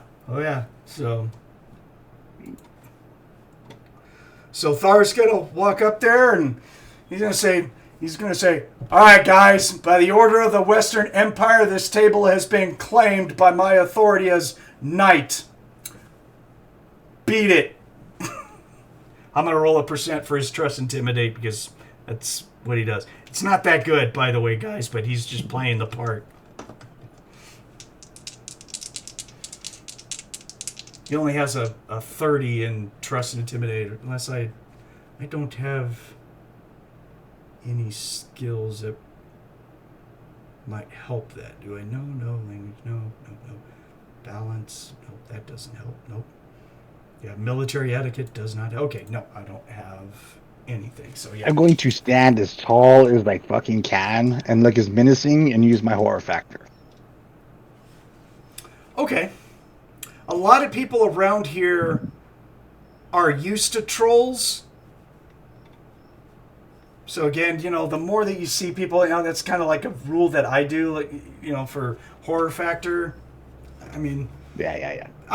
You know where I'm going with this, but Kind of look menacing. I understand what you're doing. That's cool. You know what? Because you're doing that, I will grant a plus 10% bonus to my roll, because you're assisting him. Yeah. You're looking menacing, and this is I'm not rolling a trust roll. I'm rolling an intimidation roll. I'm trying to intimidate these guys. You're helping out, so I'm going to give a plus 10 to him. So he has a 40% base. Good enough? Works. All right. And it's a damn good thing you did. I got a 31. Wow. That's awesome. Okay. Who's got my back? Put it up there, big guy. Okay. Yeah, so he says it. He says it rather intimidating and menacing, and the 6 guys on there are just kind of like,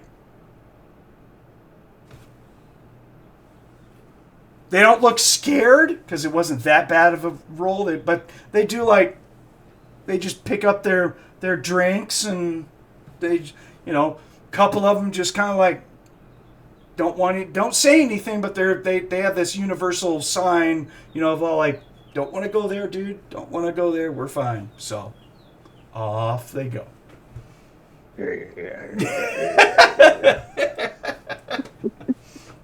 Wait.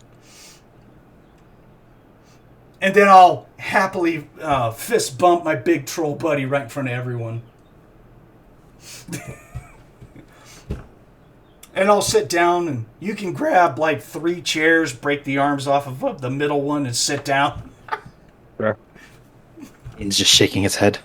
Yeah, so all this happened. So back up top, all this happens. The pirate guy he's just all like, seriously?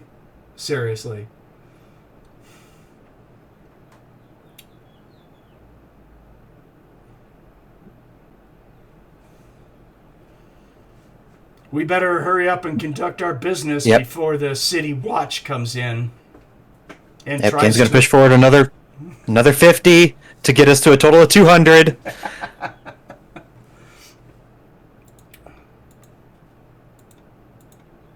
Thank you. Let's so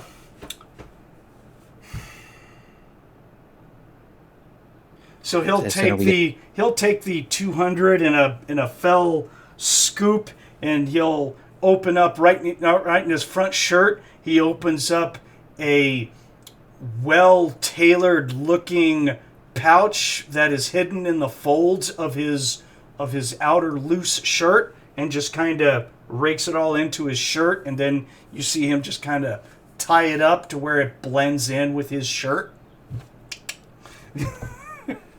Even though there's kind of like a little bit of a bulge, but there's catch pockets and everything that, separates the gold and distributes it a little bit. So, guy's pretty crafty.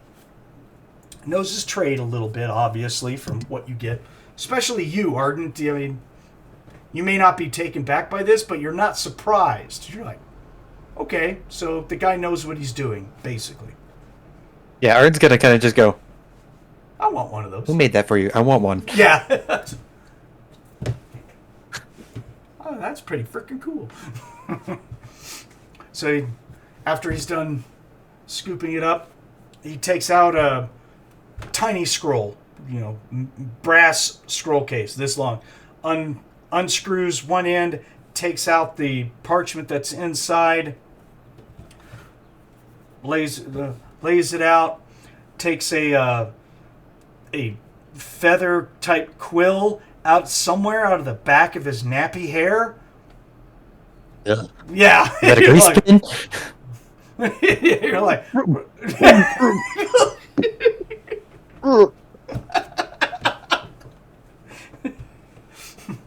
reaches into a side pocket near his armpit and pulls out a little black vial. Yeah. Yeah. Uncaps it, dips the pen in there, and he hand draws a map. Takes him a couple of minutes. Then he'll roll it up and goes through reverse order of putting everything away, and he slides the little thing over to Kayden.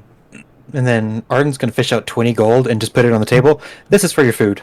It's an expensive day for you guys, but it's a good payday for him. So, all right. He says that map there will point to an island that we had some scouts notice a lot of movement from these vile things. It seemed that some of our scouts said that they reportedly saw a lot of these things jumping off a cliff and going straight into the water. And then days later, there's a report of the docks getting attacked by these things walking up from the sea. That's what I know. It tells me we need to take a look at this island. So he'll oh, go ahead. Was there any structures noticed on said island? That information didn't come to me. Okay. What you know is now what I know. In that case, I thank you kindly for providing this information for us. And let's see if we can get some of the sea beasties to leave you alone. I'll put in a word with the church as well. Oh, good. I feel safer already. I know it's probably not going to amount to a hill of beans, but I'll at least try. That you have my word. So then while he was doing this, the serving lady will come up and she'll have two ceramic wine glasses, replicas of a wine glass, but they're ceramic, but they're still pretty nice. They have silver inlay painted around them and stuff, so it may not be glass, but it's decent for this area at least. It's fancy for this area. So there's two wine glasses, and then of course some baked seafood and a thing of bread and stuff. So it gets dropped off, and Max is just basically he's still slides the wine over to her, and he'll pick it up and do a little toast to her. Yeah, she'll take it up and toast back. Okay. So he drinks it, so She will sip. yeah. Yeah, Ard's going to kind of give Kayden a look, and it's just like, all right, well, at least us two. Can't speak for... Shit, I forgot her name already. Anara. Anara. Oh. At least the little priest and I will get out of your hair. Can't speak for Anara. Oh, I have to go too. oh, I gotta go. I gotta go fast. I gotta go get the hell out of here. Basically, right? Yeah. Yeah. He's going to do like the two finger, like just point and salute and then go, Yeah. all right. Thank you kindly. We'll get out of your hair. All right. he'll look over at Anara and one last, and he was like, "You're welcome to stay. I have a warm seat." I'm sure you do. Unfortunately, I am on business, on mission. My entertainment comes later. If you happen to be in dock when I'm done, I'll find you.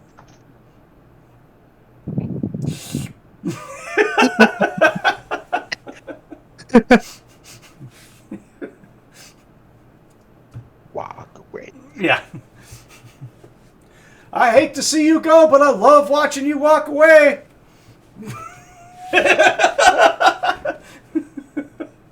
Yeah, cringe thoughts. Where's the troll? Oh, Why are you making that face? I'm imagining him kissing me. No, it's not. Nope. I'm getting sick to my stomach now. Yeah. I think at that point, I'm sure Ardent has probably seen. It's just like, well, let's at least go meet up with the others since they already found a seat. After we get out of eye shot of this guy. Yeah, during this whole time, we'll come back down to us. Let's have a perception check for the two of us to see if we spot where they're at.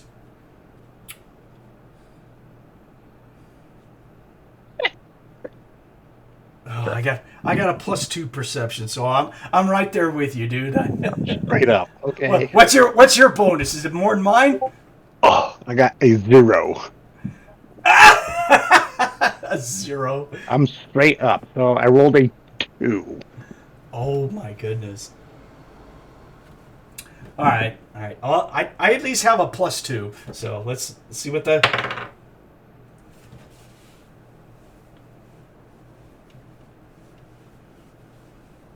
I got you covered. I got you covered, Boo. I got you covered. He's looking inside his beer bottle or whatever he's got. He has no clue. He's trying to figure out what the fuck's inside it because it stinks. Natural 20, big guy. So you go with your bad self. Yeah, we sit down. I look right up. I'm looking right at Kayden and Ardent and all them, going like, "What's up, guys?"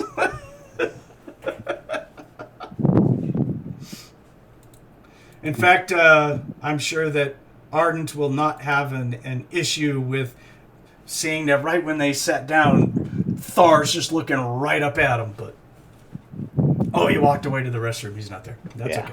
It's all right. I just saw that. So okay.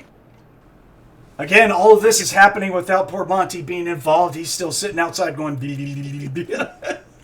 Well, why is it always him? I had you guys make up other characters so we wouldn't have this, but yet both of his characters are outside. To be fair, both of his characters are brick shit houses.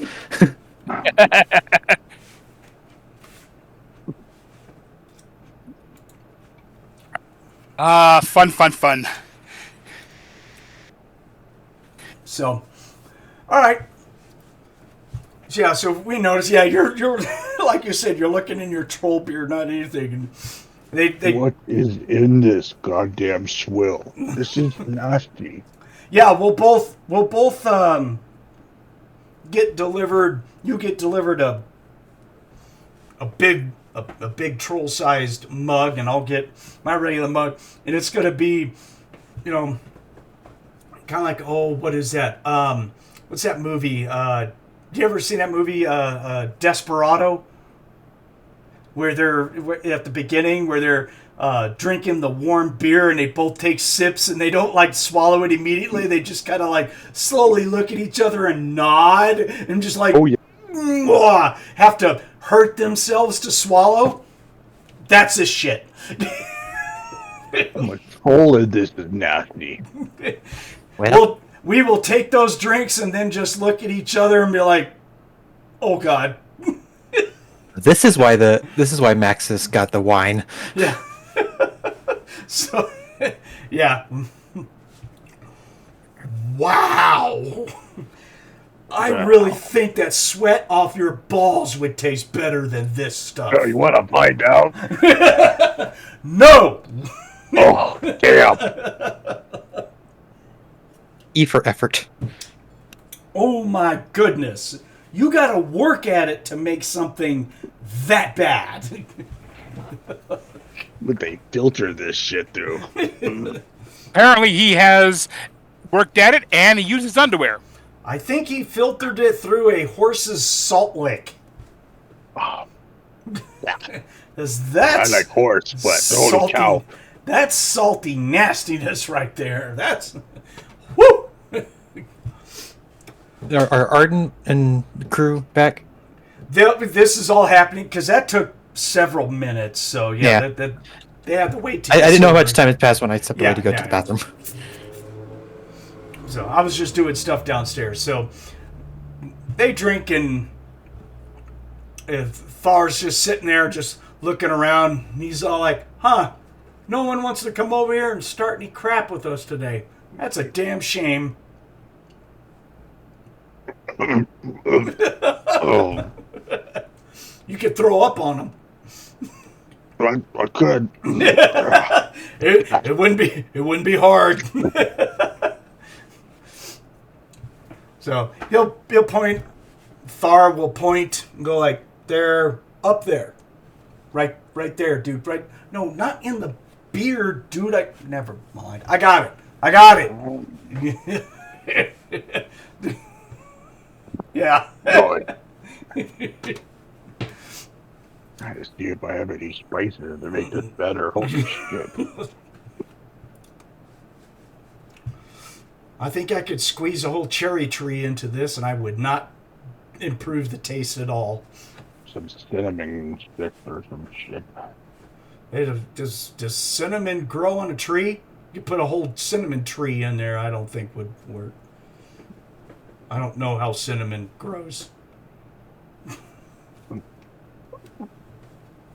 It's a tree, I think. Everything grows on trees.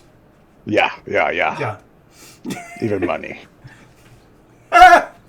Really? Well, if you're a great caster, sure, why not? I'm not a great caster. I'm not a caster at all. That's why I got you. Will be. Yeah. That's why I got you. The greatest in the world. Shut up, Raja, shut up. Sorry. Shut up. Yeah. Would be great. Okay, so Ardent and Company can come down. It's not hard. I mean, all of you guys can see that where the two troublemakers are at. Yeah. Ardent's carrying Kayden's chair. Okay. Not carry Kayden with him? No. All right. He ain't LeeLuu. Okay. And he's gonna look at those two. It's like, y'all actually drink that seaweed swill? Is that what it is? They said it was mead. It doesn't taste like mead. It's because he uses ocean water for it. The honey's good, sure, but like, nah, that crap's used like straight from the port. Thar will look at Zoljin. Is that bad? I don't know if that's bad water to use, but it's bad in this. Bad, I mean. It's bad in this case. Yeah. Of course, I swear. So where do we go? Did you guys get your info? Yeah, Kayden's gonna chime up. It's like, yeah, we need to see about recruiting a vessel, but let's see, let me check my notes.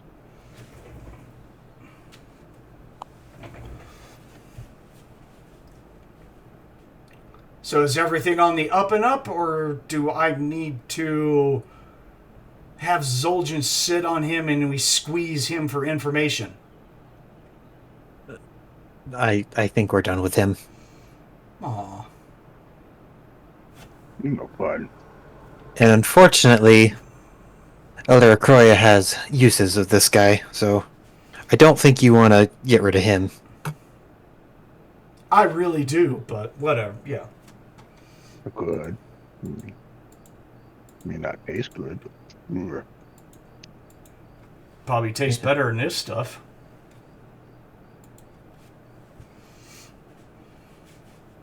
And we're gonna look at Anara and go, Woody? oh, she's gonna shiver. She's gonna sniff once and then just go, and then she's gonna run out of the inn like really quick. I think there's your answer. She's gonna look for a rain gutter bucket, collection bucket. That cat's gust of wind like 16,000 times around her ass. Get rid of this edge. Yeah. So where do we go from here, little buddy? We got the info. What are we doing with it? Just because my notes are not great. Akroya wanted us to go to where the map said, right?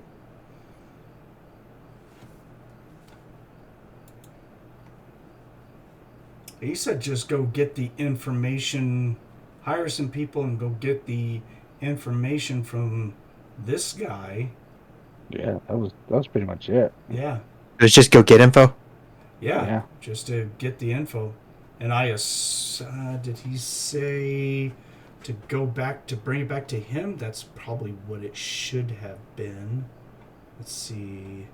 Yeah, basically you're supposed to bring the information back to House Wizard Akroyer.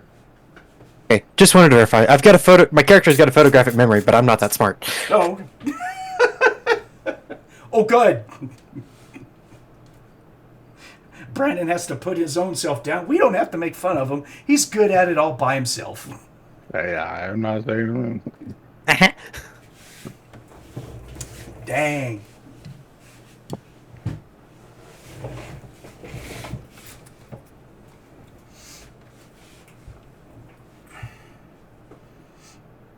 Yeah, so... Well, I guess we're going to head back to House Uberman. Need to share this information with Elder Akroya. Oh, yeah? Did he But when we get out... Yeah. Nope. Go ahead. Well, Thar, since we're all just sitting at the Thar, is just all like, did he just tell you information, or do we have, did he give you anything, or what? I have the location. It's a map to an island. And then he's going to look over at Zoljin. I'm sorry to have to do this to you, but can I get you to copy it? You want me to scribe on a mission? Oh, I'll buy you an import beer. oh yeah, okay, oh yeah. Right. Oh, even up a list of shit. Hey, it better be good, man, because this shit is bad. Yeah. Kayden will go over to the barkeep and just ask for a keg of something not local.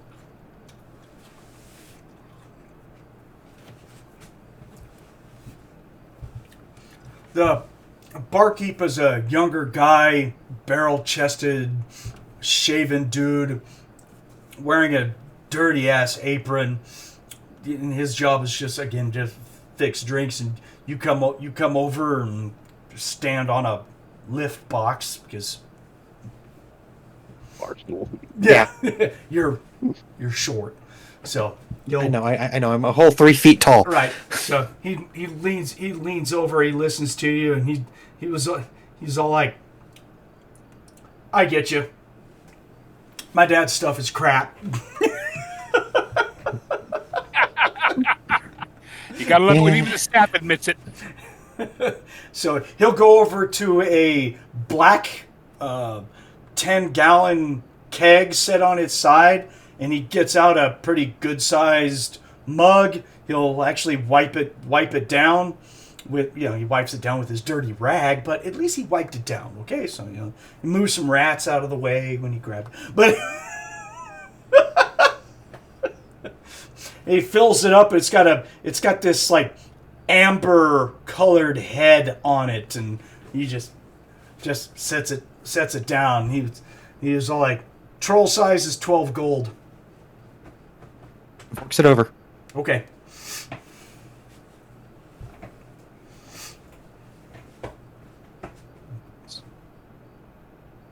So you are just like,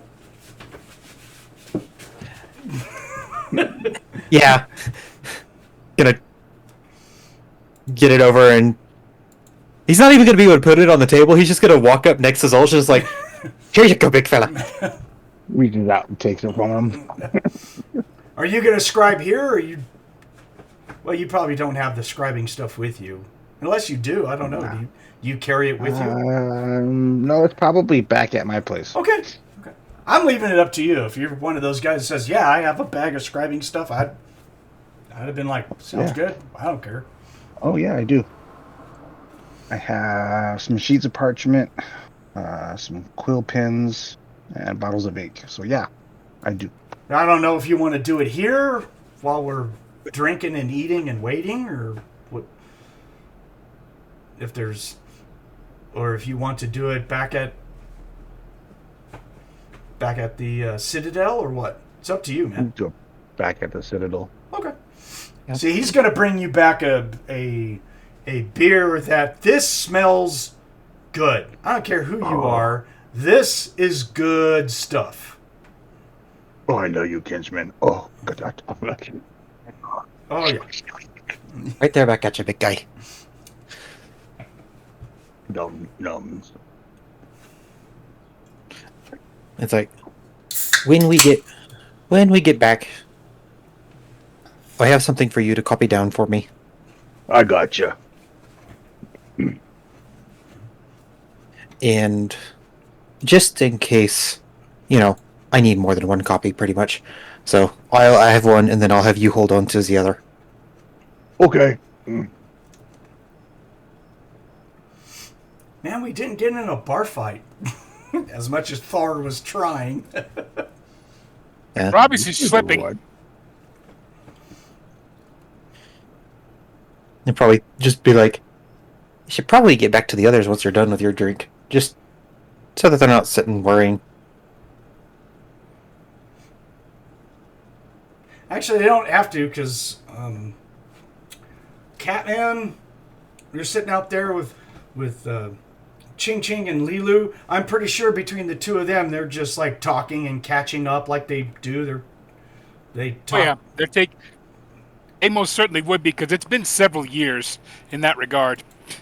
She left after the eldest left. She left, and then later Ching-Ching left. She's got a lot of questions for him, especially the way he talks so slow, and why there's some things when she talks he has trouble remembering that she knew for certain at one point he was extremely knowledgeable of, and it's beginning to make her wonder what happened. Catching up, definitely.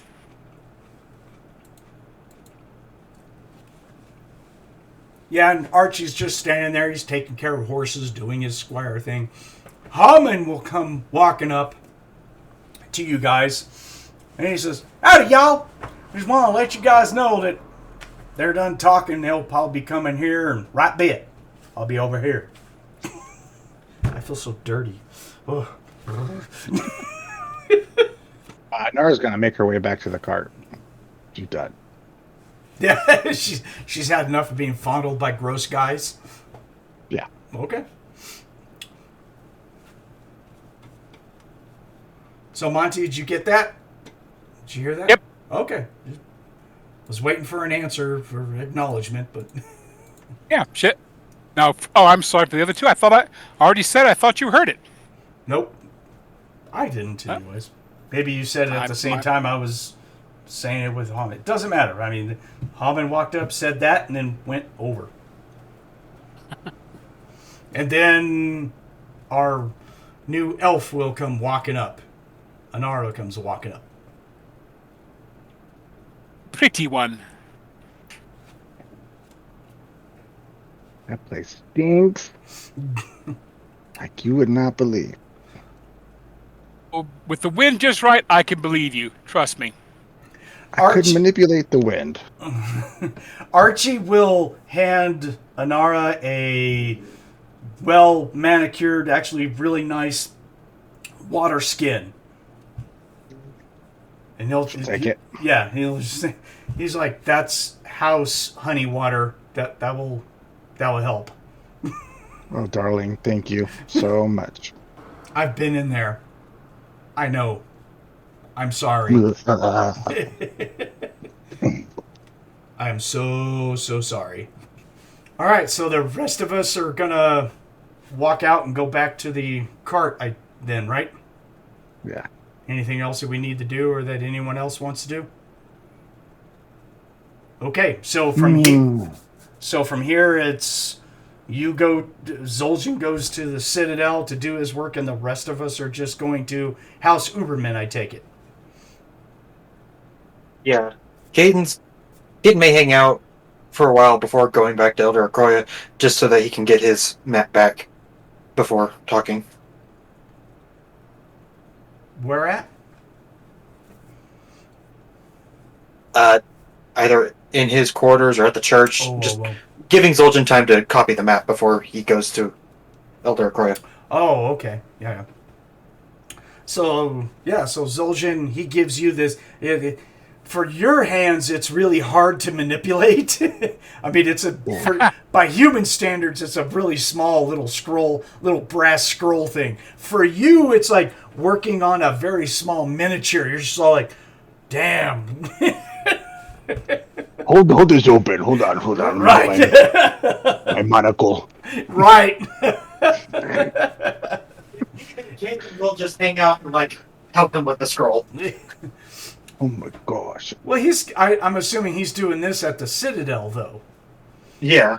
Yeah. I don't know if they allow Kayden to be there. No, he's not a wizard. Yeah. So if anything, he'll just open the scroll for him, open the scroll case, and just all right. So you're gonna make copies of these. So let's see. Zoljin. Yeah, I was just looking to see if you had a skill that would help. Zoljin the only thing close enough is research. Yeah, so he's not. The only stuff that's written on here is like a coastline with the name of the city Noskatting on there with a dot, and then off this way is going to be what he drew, like a little island, and he just put an X on the island, and then he scripted a name.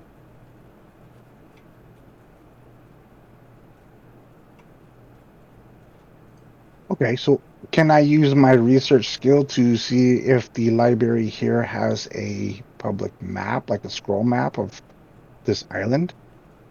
If anyone recorded it down?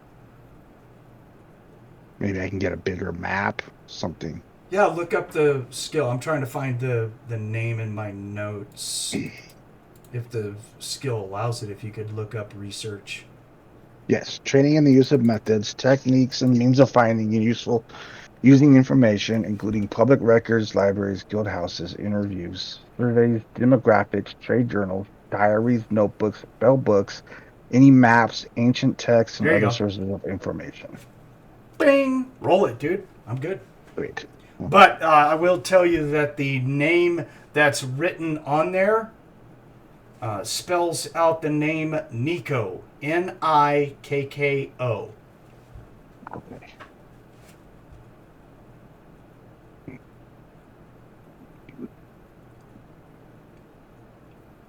Which that means nothing to you. You don't know what that is, but why this guy put the name on there. But the name is written on that island, basically. Okay.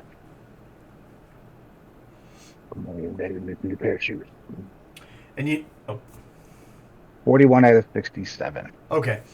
I was going to give you a bonus because of the archives and the information available at the Citadel is pretty vast. So I was going to give you a plus 10 on your skill roll. But that's, You made it regardless. So you're going to match that with some maps of sailors that have made maps and stuff that they've turned it in, so it's kind of public knowledge. This island looks like it is roughly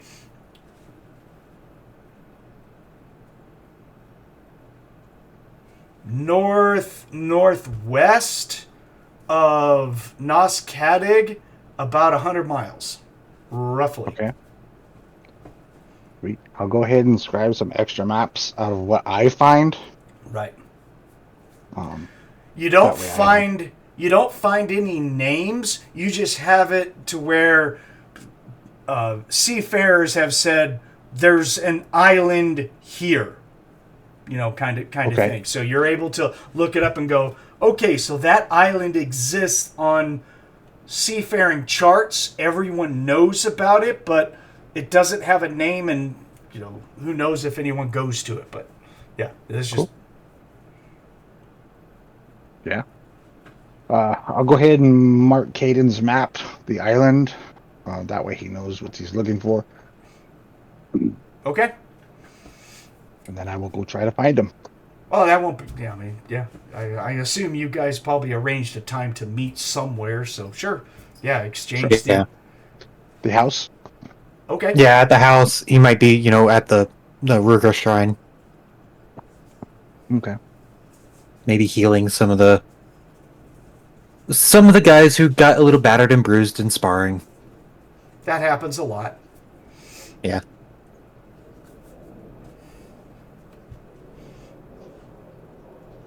You will be busy since you are labeled as Ruga's healer. There is a good amount of people at the house that will come to you for your healing blessing and stuff, and also other blessings. You're being asked to do a lot of other house blessings, like over the food, over crops. I mean, you are going to be put to the test when it comes to the amount of blessings you got to go throw out. Welcome to the world of being Elvis.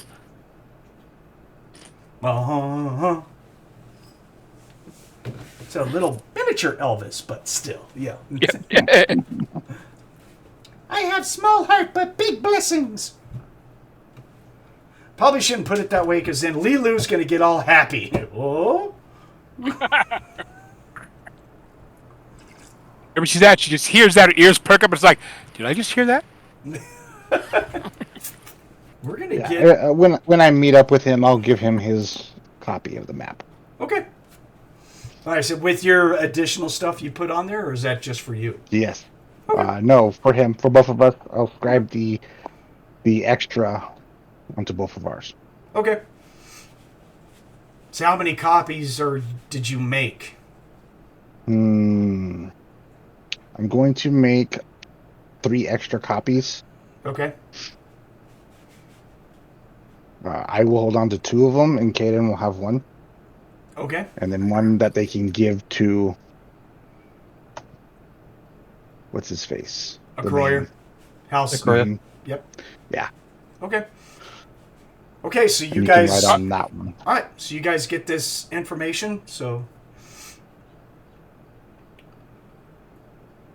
Brandon, you're going to go... a large piece. Sorry. Brandon, you're going to go see a Croyer after this, basically, with that info? Yeah. First, he might stop by like the winery reserve and like grab a relatively nice bottle of wine just to have it on standby for him. Yeah. Today's fucking expensive.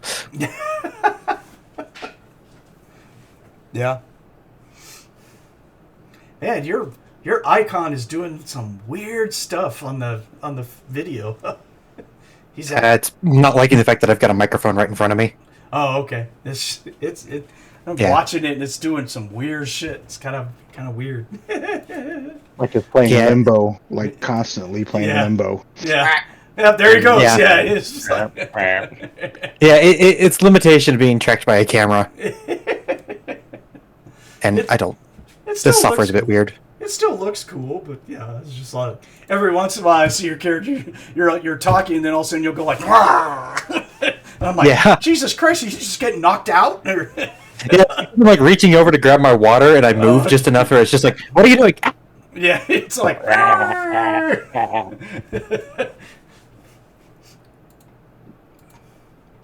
Okay, so a Croyer will be having his lunch equivalent, because by the time you guys get all this, it'll be midday. So he'll be having his lunch in the main room. There'll be some other family members that are in there, but you can just go up to him. He'll just wave you over. How much would a bottle of the wine that he likes run me, or is it just if I mention it's for a Croya, they'll know what to give me? They'll know what to give you. Okay. I'll bring it over and bring the full bottle and just set it next to him because I know he's probably going to be thirsty. Okay, yeah, he's just sitting there eating, and you come walking up. You set it down. He just looks at you. He just kind of smirks, and he finishes off his goblet, and he slides it over and just nods at you. Happily pours him one. Okay, yeah. Might get While like you're a standing tiny- there, might get a small goblet for himself.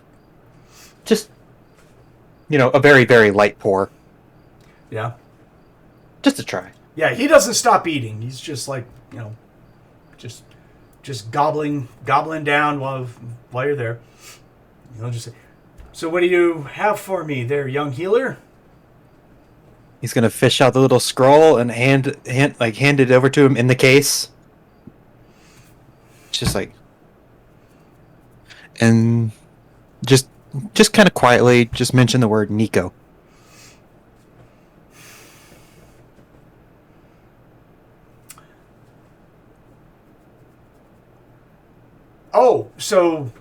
So you said you told him Nico? Yeah, just quietly. You won't get the last part of that out. When you start to say neat, he just like goes like, ah. Understood.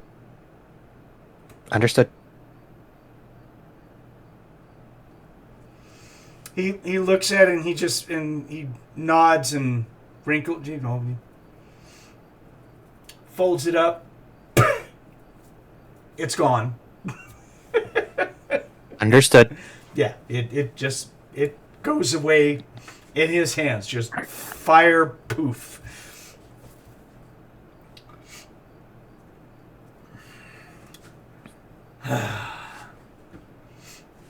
I'm surprised he gave you that much information.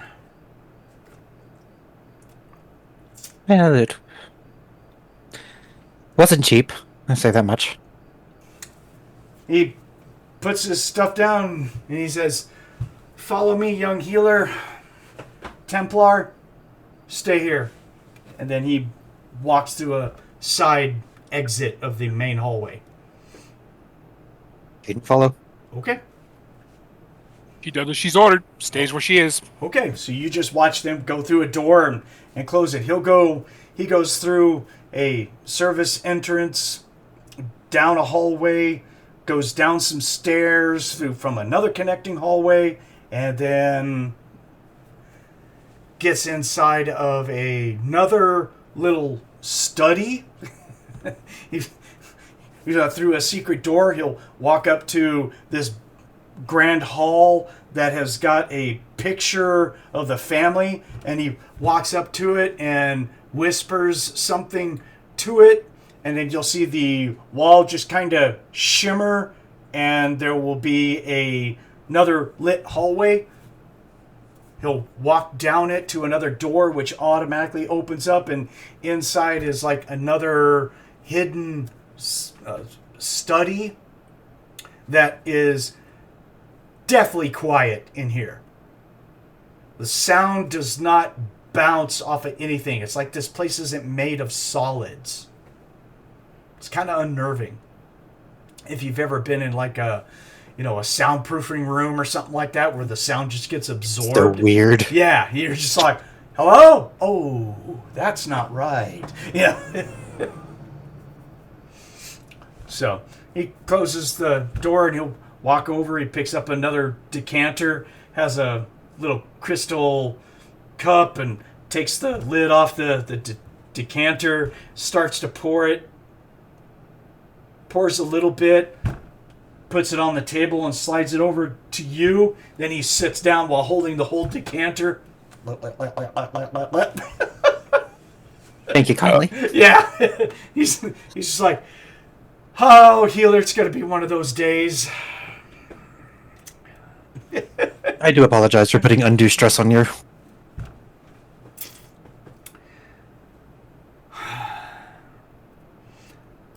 But yeah, he'll do a little glass raise and then take a swig. He'll take another really big, long pull of the whole decanter thing and set it down. This all points out again to history with the family, in which I am sided with being the protector of the information for the royal family.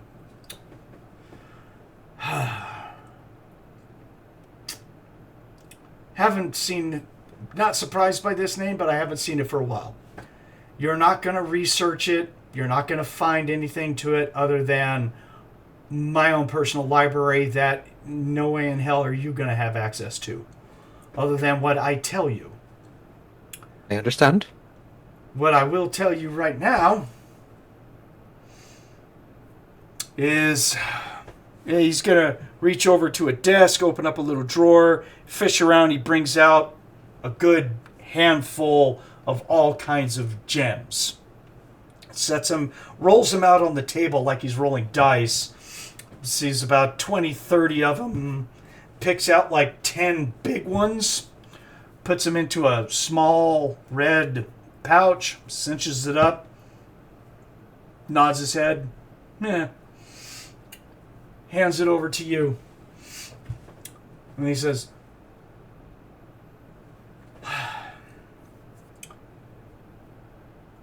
under the cover of darkness, tonight, you and your whole group will pack, because it's going to take probably several days, I think, to sail that distance. So make sure that you have yourselves provisions for a good, say, week. You will take that specific payment tonight, go to that same ship. You'll reach into a drawer, pull out another one of his, tokens, his talismans, hand it over to you, and say, tell that Captain Rose that I personally am calling in a favor. Give her that money, give her that token, tell her that you need to leave immediately for that island. I want you to go to that island. Verify what you see there, and then come back. I hope. Is there any action you wish us to take? Don't get killed by vampires. Alrighty.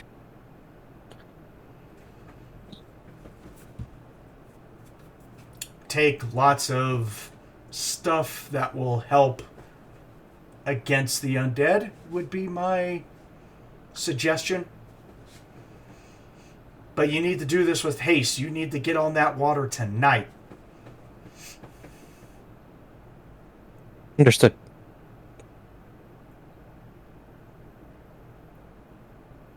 In that case, Kayden will down what's left of in his little goblet. We'll talk about payment depending on who all makes it back and what you bring me. Understood. I'm not looking for you to wholesale slaughter a bunch of stuff. I need information about what's there.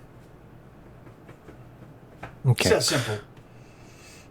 Grab information until you think that you have enough, and then bring it to me. But Understood. Whatever you get, word of mouth is not going to do it. I need evidence of some sort. Figure it out.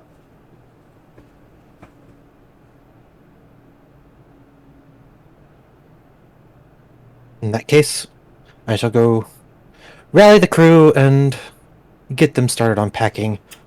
Yeah. When that sun goes down, you guys need to beat feet.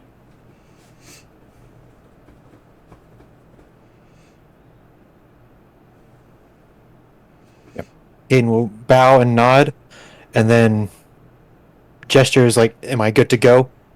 Or Yeah. do you want to walk me out? Okay. No, I'll walk you out because you wouldn't be able to find your way through the astral plane enough to get yourself back. So no, I'll take you back. And if the Citadel or the Sanctuary says anything, you just need to tell them that you're going on an urgent mission in my name and show them that talisman, if it comes down to that. Understood. All right. Safe travels tonight. Be on that ship. We will do.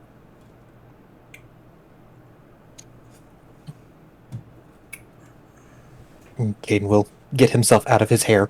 Yep. He'll walk you down through the hallway. You guys will appear back in that same large hallway, and then he's going to go one way and you go the other. You can go meet up with your Templar. Yeah, go meet up with our Templar, and then go to like wherever the runners are set up, and just go.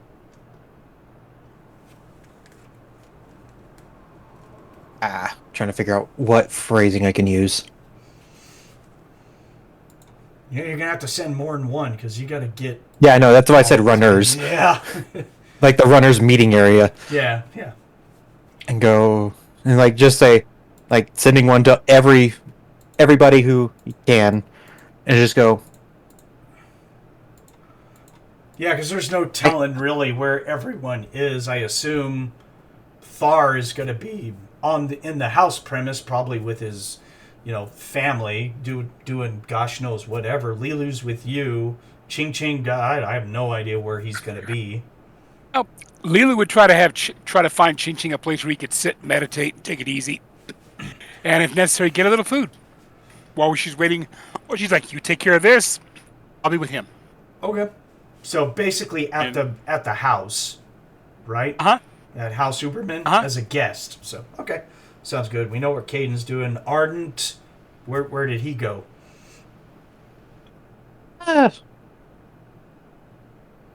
He might be at the Rouge-ish shrine. Okay. Probably like in the tree itself. Okay.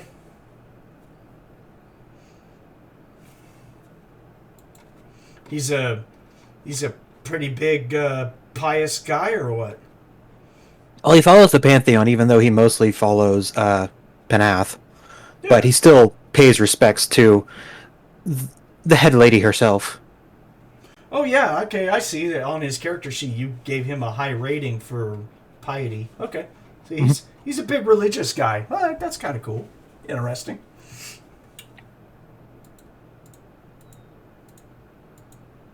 There will actually be a side room that has a little inside of a round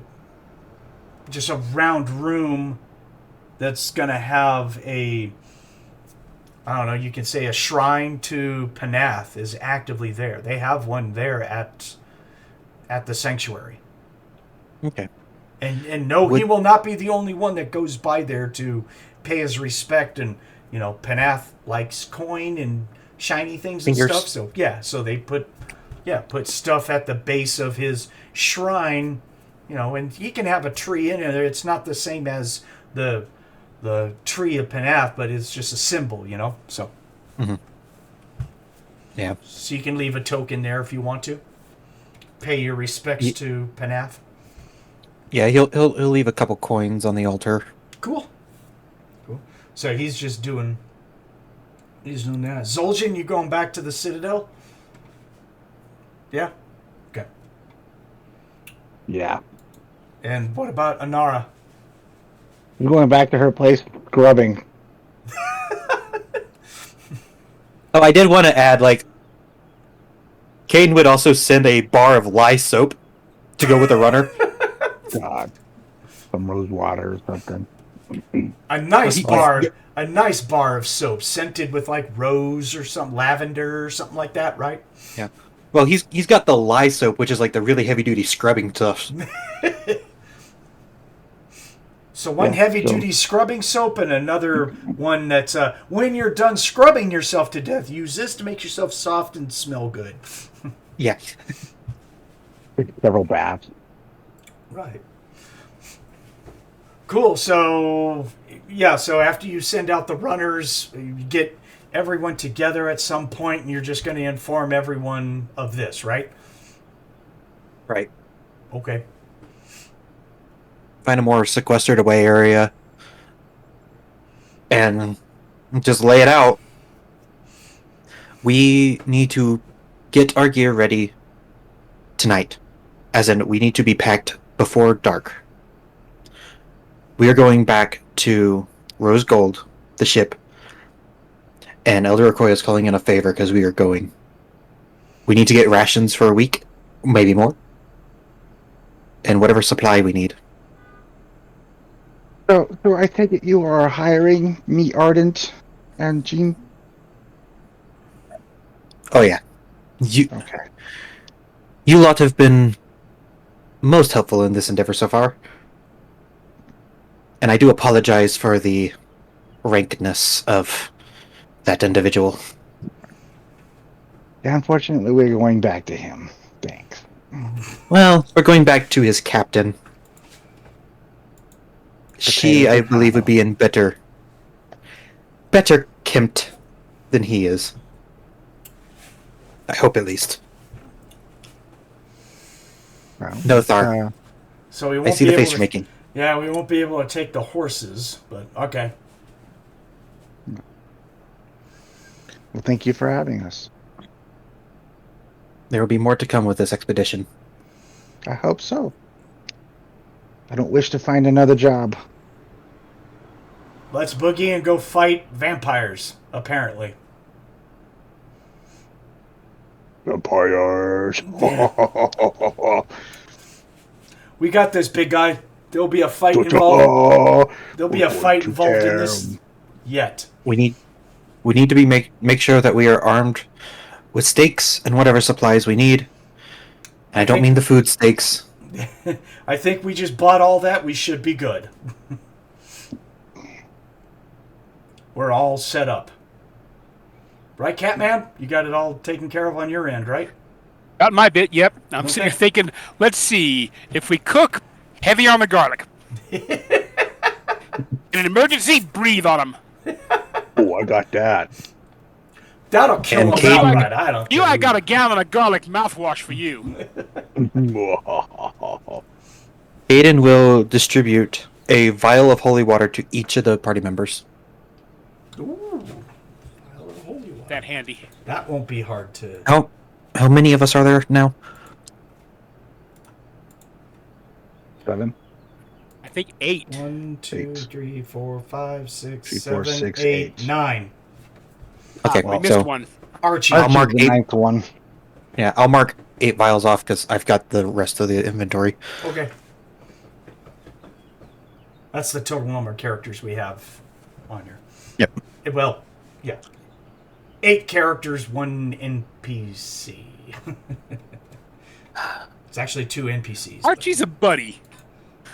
Archie's a my- buddy. He might as well be all but a member of this group. Archie's my squire, so one of these days I might have to move Archie off of NPC sheet to an actual character sheet.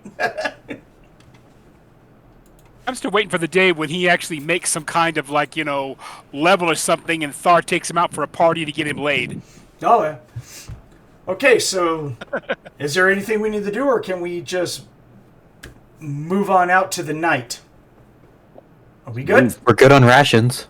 Yeah, I can't think of anything. I figure I know that I can drop at least 20 or 30 gold minimum for her and Ching-Ching to make sure we have enough food. Since Wolfens eat a little bit more than humans. You guys have the books. Just someone look on the equipment on how much ration's going to be and do it. It's I'll leave it to you guys. Not my job. I'm really not too worried about it. So. Yeah.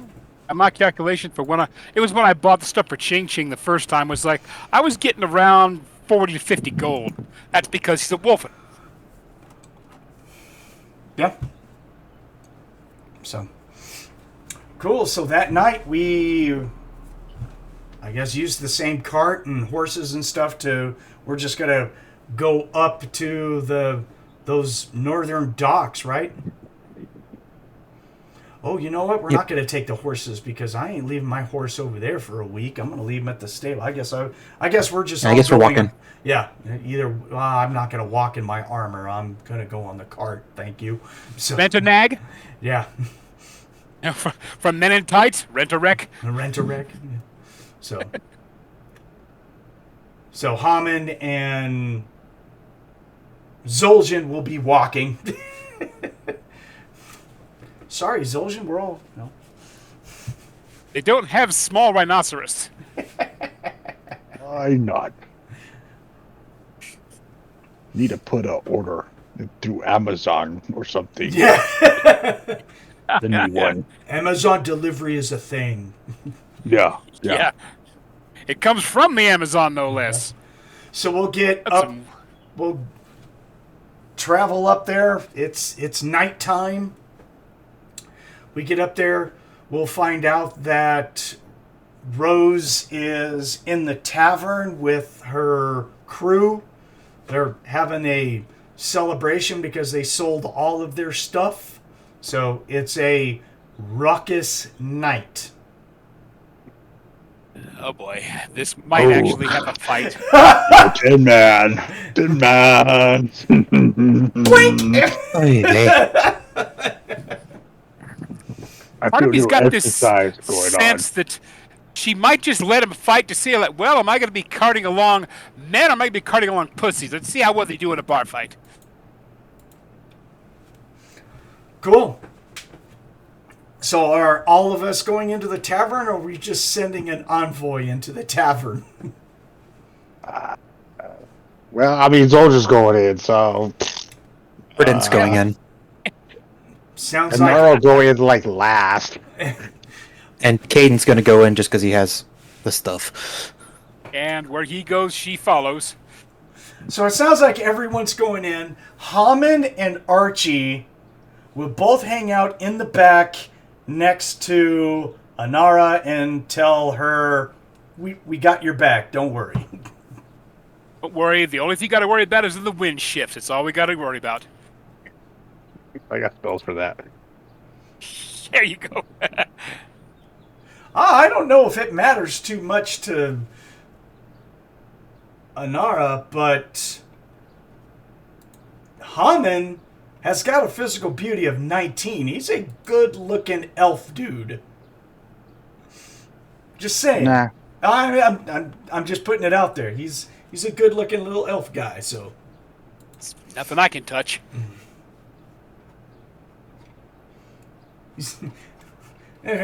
We all got your back, little Philly. Don't Yeah, y'all that worry. does it right Yeah, that's it. Like, He starts talking. I will say that, like, when she first met him, she was like, it's a good-looking elf. And he starts going, no, darling. And then she's just going to go, done. Record scratch. wow. Wow. Alright, I said hi. The elf elbows Archie like, must be jelly because jam don't shake like that.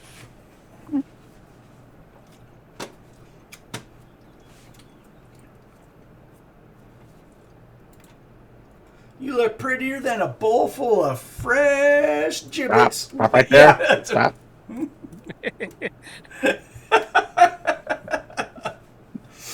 She done combed her hair, put on a pretty dress, and basically smeared on her face. That's smelly stickum. Ooh, she good. So we Yeah. go. So this place is lit up, and it is busy. And you thought it smelled before. Oh, at night there's no wind down here, Oh, there will be here soon. and That's gonna change. so this place is taken up by there's loud, raucous yelling and all kinds of stuff. And we come walking in. Yeah, there'll be one of the serving ladies that will recognize. She comes walking up. She looks beat. Like she's been on her feet like 15 hours, kind of tired, man.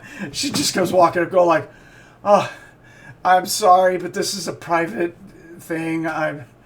We just don't have the room for you guys. I'm so sorry."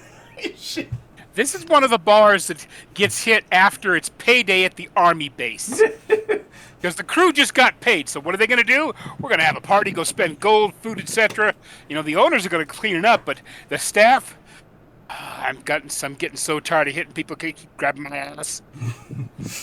Kayden will just chime up of, it'll just be me. I won't be long. I would like to buy the captain of this vessel a drink and ask her for some work. And she's all like, "You want to talk to Rose?" Yes, ma'am.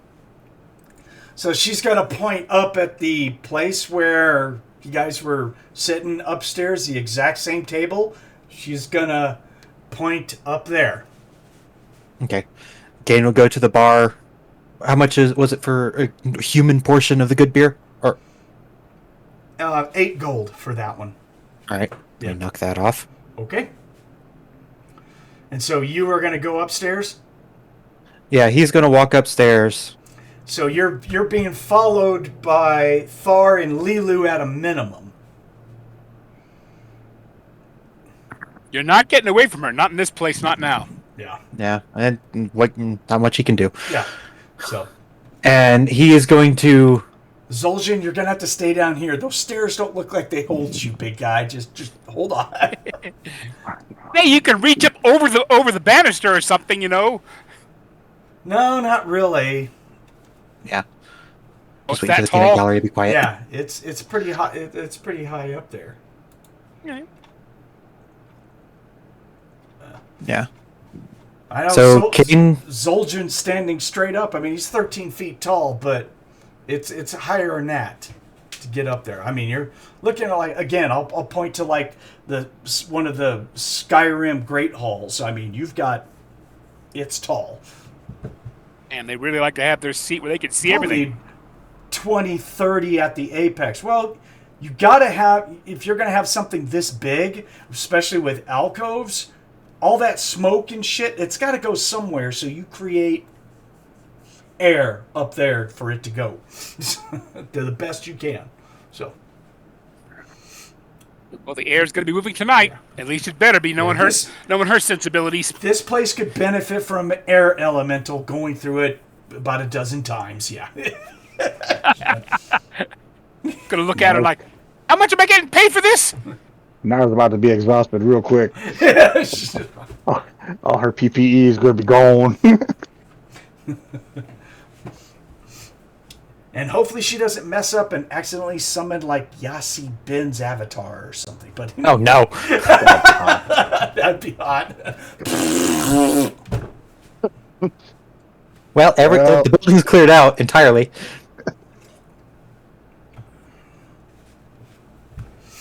Okay, Kayden, so you go up there and you've got drunken sailors that you got to get your way through and stuff like that, but they'll move out of the way until you get up to the top, and there will be, unmistakably, you will be able to point out who Rose is.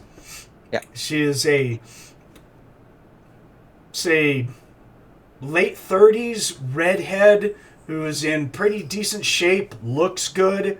He's in a fine corset that is showing off cleavage for days. Let's put it that way.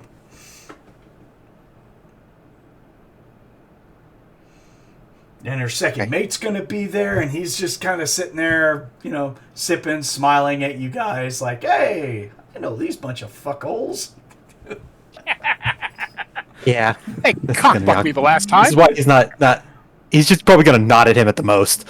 But Gain's gonna go up and is like, Captain Rose, I've got a drink for you, and then he's gonna pull out the coin. And Elder Acroya from Hell Superman is requesting a favor. Okay, yeah, some people laugh and everything, and she just holds out her hand, and just everyone up there just shuts the fuck up real quick. And she's just like, pay your respect, gentlemen. She's like, Kayden, the healer of the Sanctuary of Ruga, has bid me welcome. I honor you, sir. And after he sets the drink down on the table next to her, he'll bow. Yeah. Yeah, you weren't ready for her to be that... Cordial? Yeah. Yeah. You're just like, whoa. So she's like, bid me what a Croyer has asked of me. He's asked us to set sail urgently, as in tonight. And then he'll produce the pouch of gems and hand it directly to her. He's not putting it on the table. Yeah, okay. No, she'll reach over and grab that and the token. When you say we need to set sail tonight, there's a bunch of people laughing their asses off, of course. And then she just sits back and she makes this clicking sound with her teeth. It's like, and everyone just kind of like, whoop. They just kind of shut up some more. And she grabs and she opens it up and she goes like, well then. Opens up some cleavage, drops that pouch, and it disappears in her ample bosoms. It's gone. LeeLuu's still silently betting she's got more than she does. That's hot. I've got more than that, at least by 3 or 4 inches. I might even look as good in a corset. Weird little thing, though, but it may help you stand up and out. So she just says, second, sober up the boys. We leave in no less than 3 hours. He's all like, you heard her, boys. Get to it. There's some grumbling and stuff, but this place starts to empty out quickly. So she'll stand up and she'll say, I take it all of you and your party down there is going to be accompanying with us. Yes, ma'am. Our whole lot.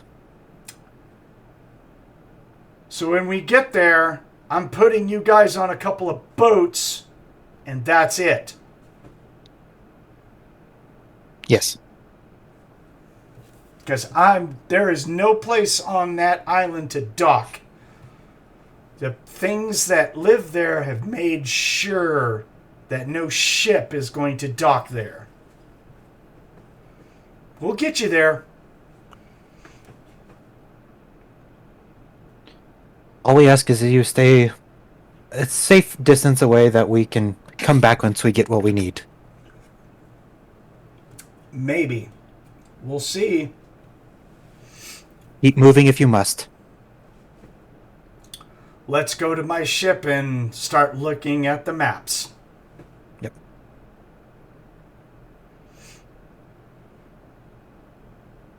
Kid will nod and follow her lead. So everyone's gonna go to the ship because this thing is a bustling mess right now of people loading this thing up. A lot of people bitching seeing you guys come walking on. There's going to be some... Yeah. There might be some... not complaints, but there's going to be some comments here and there about, oh, bad luck to have more females on board. So, seafarers kind of crap, you know. Yeah. Hey, Zoljin, gonna have to check your sea legs, big guy. That's right. The troll hadn't been on water before, has he? And more shit. Dipshit.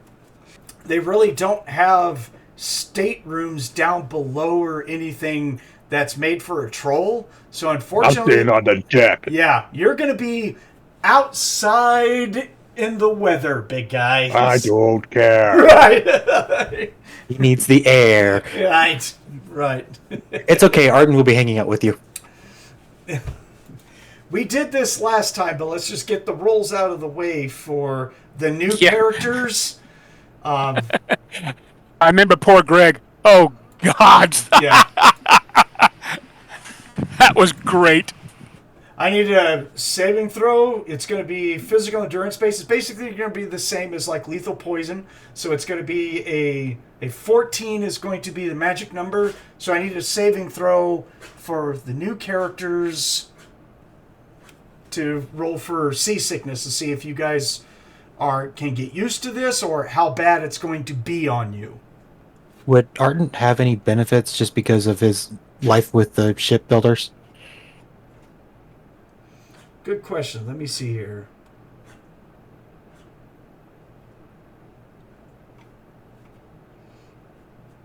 Doesn't mean that you actually went out on the ship. I'll give you a +1 just due to background. Okay. But any bonuses that you guys are going to get from OCCs and your physical endurance for poison and magic. Let's see what I got in mine. Yes. Okay. Let's see. So plus. So roll them. What about- D20 and What about Anara? She's come from the island of Pi. She's been on ships multiple times. In fact, she has skills to help sail. Abilities, not skills. Okay, no roll for her. She's good then, because it's in your background and that's where you were raised and everything. I'm good. Yeah. Okay. Well played. No, I have no problem with that. Good job, dude. Okay. Yeah, no roll for her. This will be fun.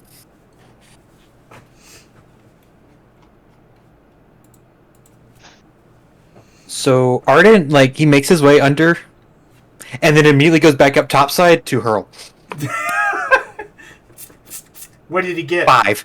Oh, he's going to be sick a lot. That's Yeah. He's not going to like this trip at all. He's staying topside. Yeah, he's not liking this at all. All right, big troll. What'd you get, big guy? Oh, I need to roll for him. Or did you roll the first time?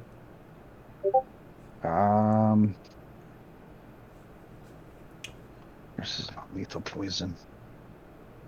Rolled an 8. So what's your total? Do you have a +6? I rolled a 6. It's +2. Oh, okay. Ooh, yeah. The big guys. You're gonna have a hard time holding food down for a little bit. Just stay up here. Yeah. Yeah. Pat Ardent on the back. You and me both. What'd you get for Ching-Ching? A total of 19, 17 plus 2. Oh man, the fucking monk is just so like, this is pretty cool to It's a balance, train on. it's a balance practice. Same thing as what she felt when she rolled. She just beat it by 1 point. Ooh, Archie wasn't with us last time, so I actually have to make a roll for Oh, him. gracious. Yeah. I forgot about that. I'm not kidding, guys. I'm not kidding. Not kidding. 1. Roll the 1. Oh, I was... He rolls a For a second, I was hoping it was going to be the no. other direct opposite. Oh no. He's gonna be like unconsciously ill during this trip, man. Oh my goodness. Poor Archie. Kate's gonna be going around administering healing to these poor fucks. Yeah. In my memory, Greg bested him only by 2 points on the dice. At one time. Kayden, you're gonna have to spend a lot of time on poor Archie because he gets sick to the point of literally unconsciousness. Yep, Kayden will be taking care of him. Yeah, he gets a fever. He gets green. His body's not holding anything in. You're just all like, oh no. It might take a few prayers and miracles. Wow. Yeah. You're going to be making Never some seen a rolls with him, dude. Oh, yeek. Ever seen a Super Saiyan go Piccolo color? Ow. Oh, yeah. Yeah. Yeah, so I got like 150 gold worth of like ration and stuff. He's gonna give it to LeeLuu. It's like, can you take care of us while I administer to? Yeah. I She ain't got a problem. gotta babysit Archie, because when that ship leaves, Archie he's just all like, this ain't so bad. Yeah. Oh, Yeah. gracious. I think Kayden's gonna be running around. And it's just like, all right, Archie's finally asleep, ish. Go take care of the other two, then go back down. Yeah, that's not right at all. Not right at all. She'll be making her cooking rolls to make food for him as necessary. This is one of those, she's going to be definitely concerned. Yeah. She will treasure the time she can get in training because she knows any other time is like, I'm taking care of these people. So that night, so that's all for the trip. So we'll just go back to that night where none of this stuff has happened yet, because we're just. Oh my! I just wanted to see what characters were hugging rails and stuff when we leave. So that night, all of us are on the ship. They're running around doing stuff and doing what sailors do to prep this stuff. They're bringing supplies on board, and unfortunately, Zoljin, you're going to have to stay on the deck while the rest of us go into the captain's quarters to go over the maps and things like that. So, Yeah, But Ardent's not if going in there anything, either. He might help carry shit onto the ship. I mean, if they need help. yeah, they're not going to turn it down. They're just all like, ooh, look, big old troll wants to carry shit? Okay. They'll sell out some great big logs for you to be able to walk from the pier to up on the ship. Sweet. Yeah. They'll get big stuff, so. Now, Thar. I think- the ship has its own power lifter. So, Brandon, you were saying something during all that? A bunch of Ardent's people- going to be helping Zoljin with moving stuff as well. He has no intention of going to any of like the quarters. Who is that? Ardent. Oh, okay. Yeah, Thar and LeeLuu is going to be in the captain's quarters. What is Ching-Ching going to do? He has no problem with physical labor. It's like earn his keep and move stuff around. A good strong back. Okay. Has a physical strength of 21, so he's not weak. Yep. So, Kayden, you're in the captain's quarters in the meeting. Ardent's helping out. Zoljin, you're helping out. Anara? He is going to be walking around the pier with all of the sailors, singing a good luck sailors chant. Using gust of wind to amplify her song to boost the morale. And there is a drunken pirate who is trying his damnedest to impress you and get in your pants the whole time. Nice. Fun. Oh. You know who I'm talking about. He That's is fine. he is dead set that you are his conquering plate, and he's just all like, I'm going after that. He can follow me all he wants to. Yeah, well, it's just, yeah. He brings out the wine. He brings out, all sorts of little foods, and he's just all like, he's trying his best to talk you into being with him tonight. You have like a wind that's a gust of cleaning or something spell, blow over him, and then his buddies would be like, "You don't smell like a man anymore. You smell like a girl."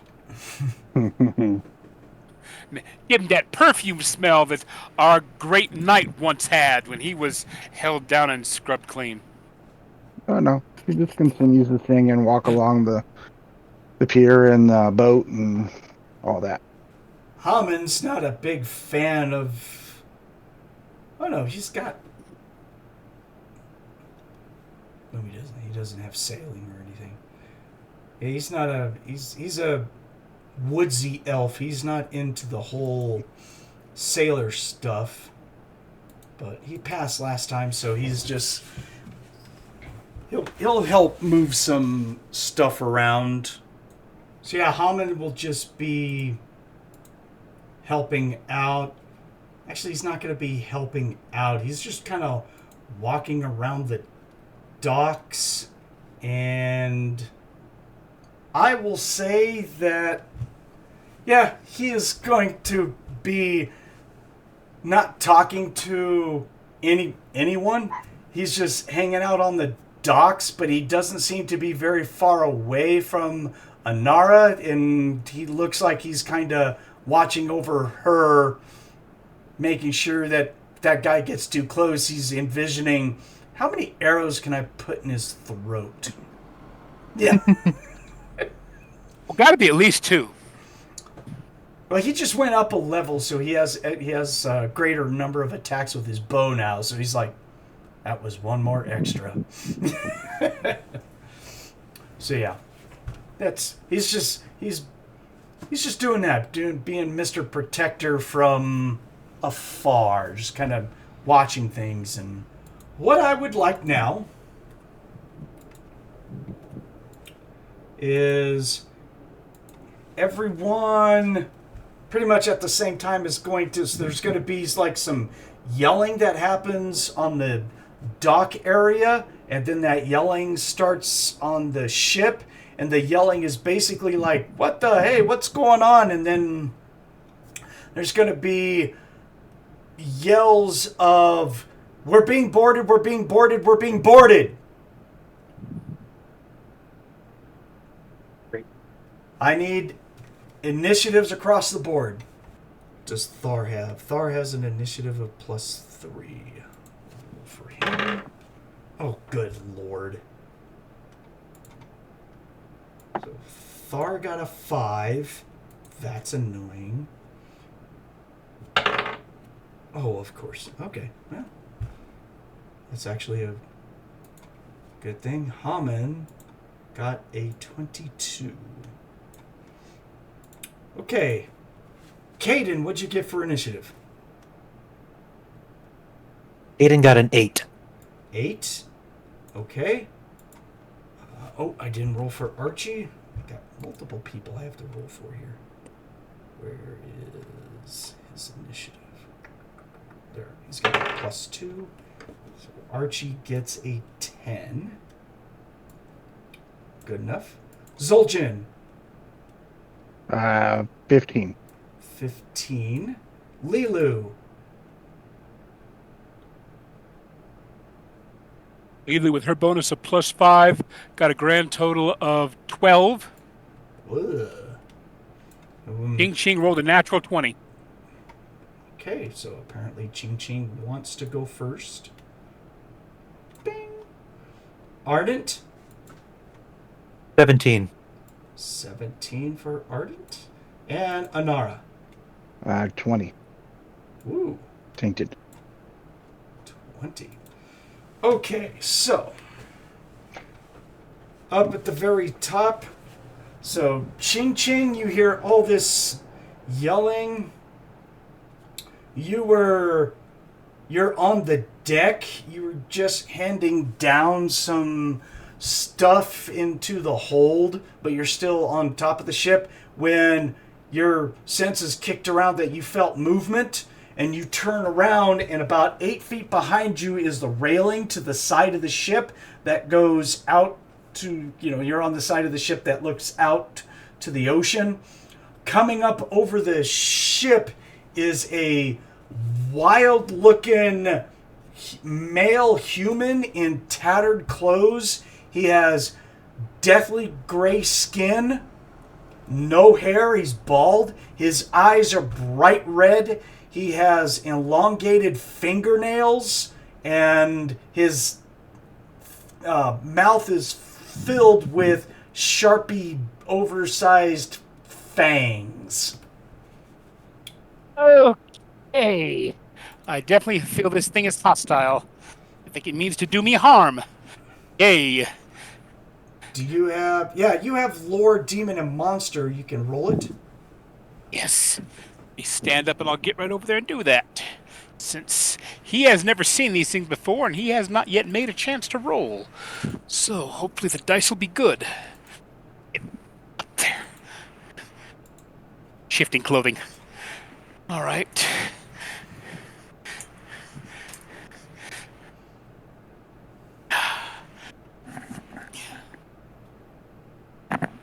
My cords.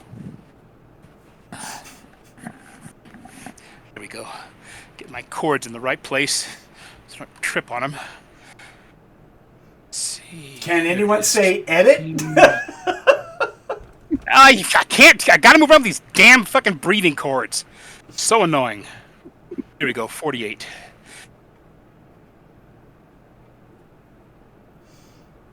You rolled a 33 out of a 48, so he has an idea what they are, and I'm pretty sure it's nasty. Yeah, he's going to identify these things as basically as undead. He doesn't know specifically what type of undead because there's an actual undead lore that specifically covers identifying types of undead. So He just knows they're undead. That's all he needs to know. yeah. These are nasty. They are unpleasantly hostile. And we've been talking about vampires this whole time, so he can probably put two and two together and go, I need silver, and that's the bad guy. So Yep. He's gonna yell out in his own language of vampire attack. okay. And you said he was handed something down. He's gonna feel sorry if he hurts the guy. He's gonna turn it loose, turn around.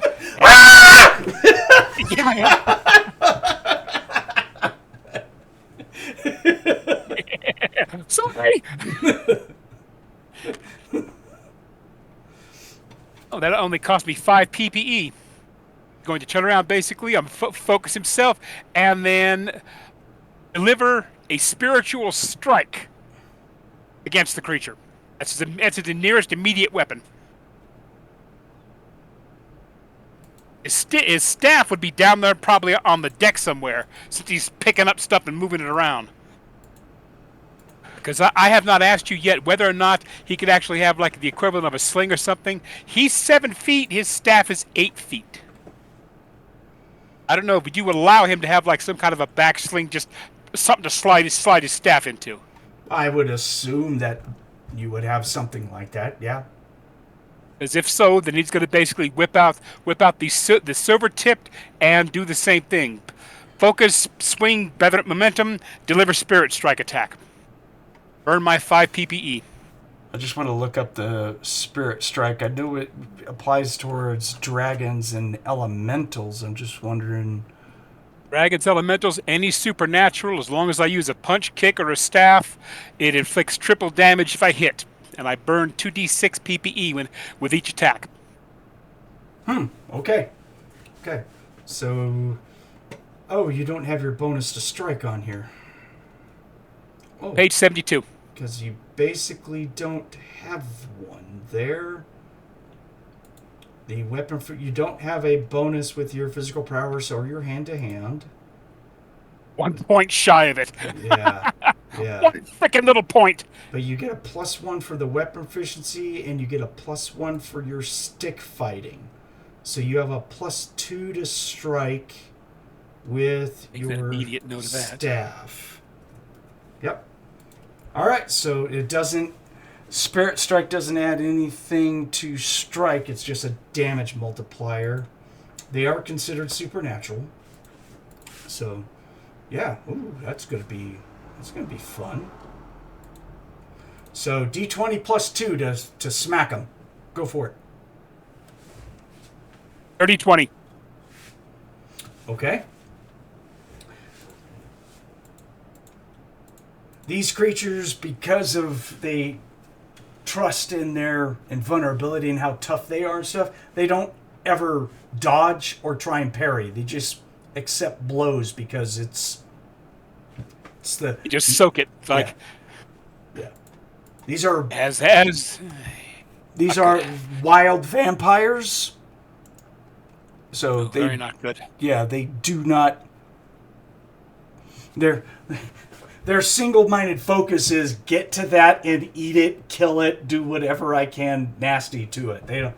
That's the single mindset of a wild, is just run in there and grab it. They don't care about dodging, parrying, or nothing like that. So they don't have any weapons at all. Just they claw and punch and bite. So. All right. So you will smack them for 2d6 plus 6, and the silver just allows you to do damage to them, and then you'll triple that. Mm-hmm.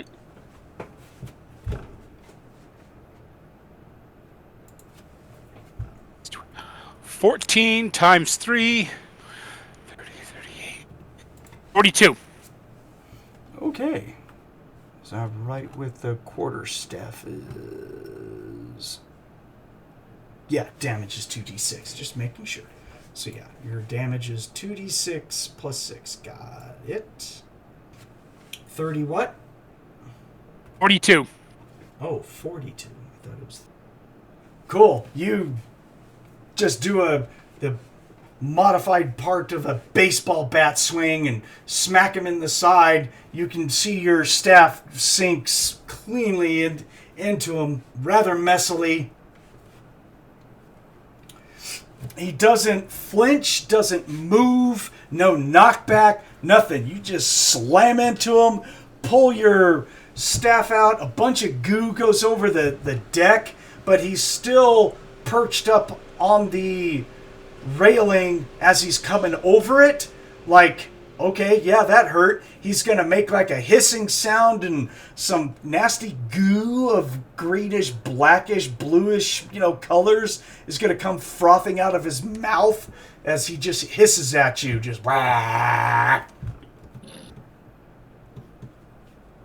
Growl back at him, and I'm going to keep on doing what I'm doing when it's my turn. Yeah. Eat this guy into nothing. All the time, still yelling vampire. Cool. Hamon is next. So he's on the dock. Here's all this yelling that's going on. I will make a perception roll for him to see if he can see any targets. And yes, he rolls a 16. He has a +1. That's a 17. So he's going to whip out his bow and knock the arrow and look down towards the end of the pier and go, oh, oh.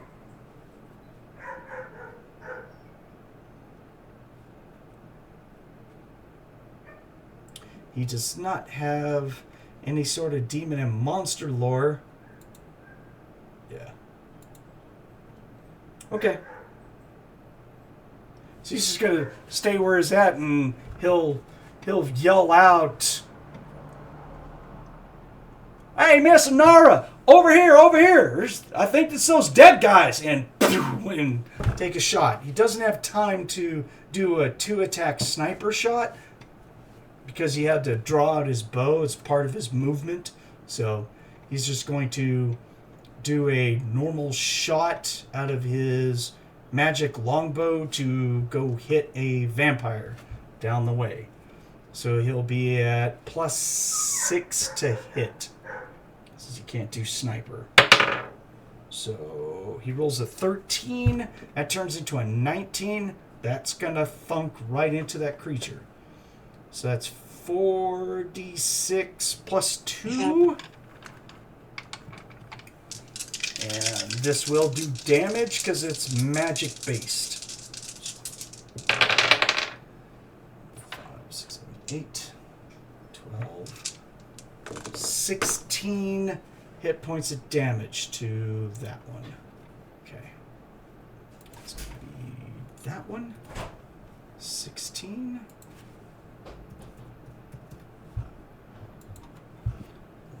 This one was Ching-Ching. Ching-Ching. Okay. So Hamon's going to sink a longbow arrow into its chest, and it's coming up. It sinks into it. It hisses. It makes a gurgling noise, but it don't care. Well, it cares because it got hurt, but it's still fighting. So, Anara, you are up next.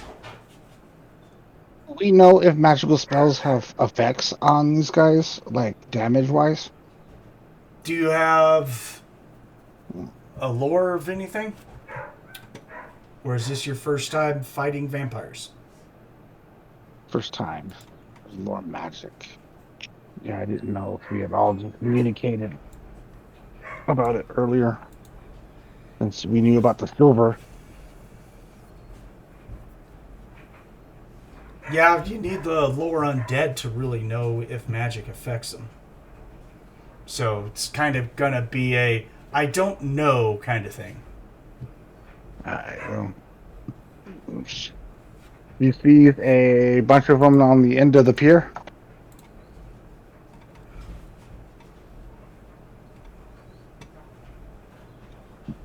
Can roll.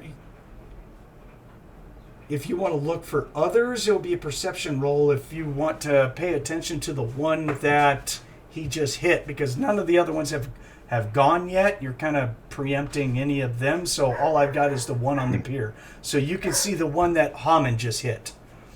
It's about 30 or so feet down towards the end of the pier. Okay. Kind of off to the left side a little bit. All right. She is going to cast a area effect of Cloud of Steam where he is at. Okay. 30-foot area. Page 221 in the main book if you need it. Yeah, just because Cloud of Steam. There we go. So it just takes one attack. Okay.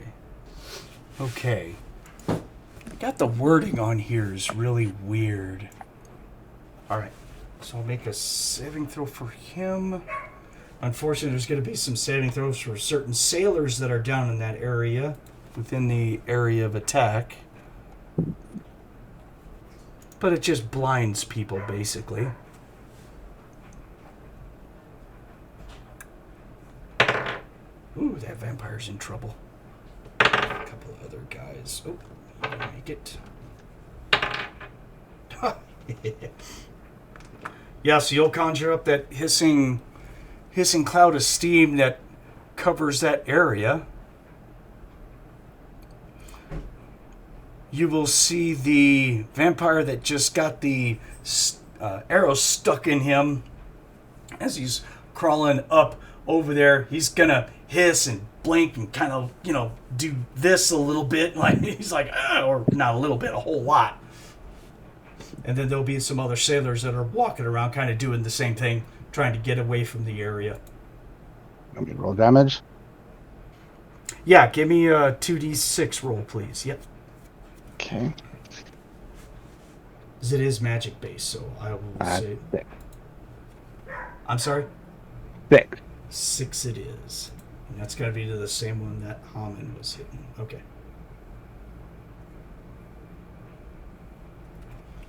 So, alright. So he takes that damage. Alright. Good enough. It doesn't look like it really hurt him all that much.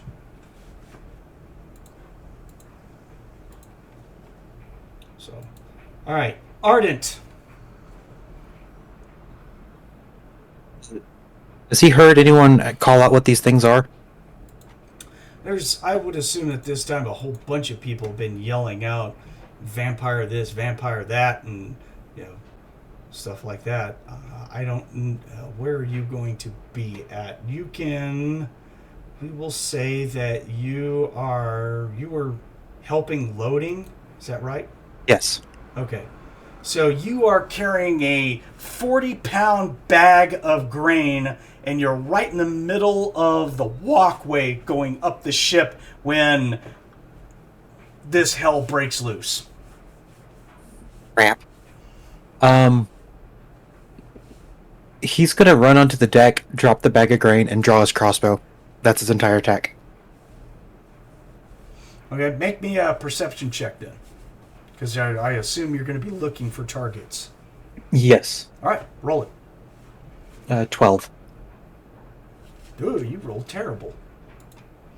Yeah. So a 12, the only target you're going to see is one that just got almost cleaved in half by a staff from Ching-Ching, but he doesn't look like he even moved from the blow. He's just crouching on the, coming up and starting to move over the,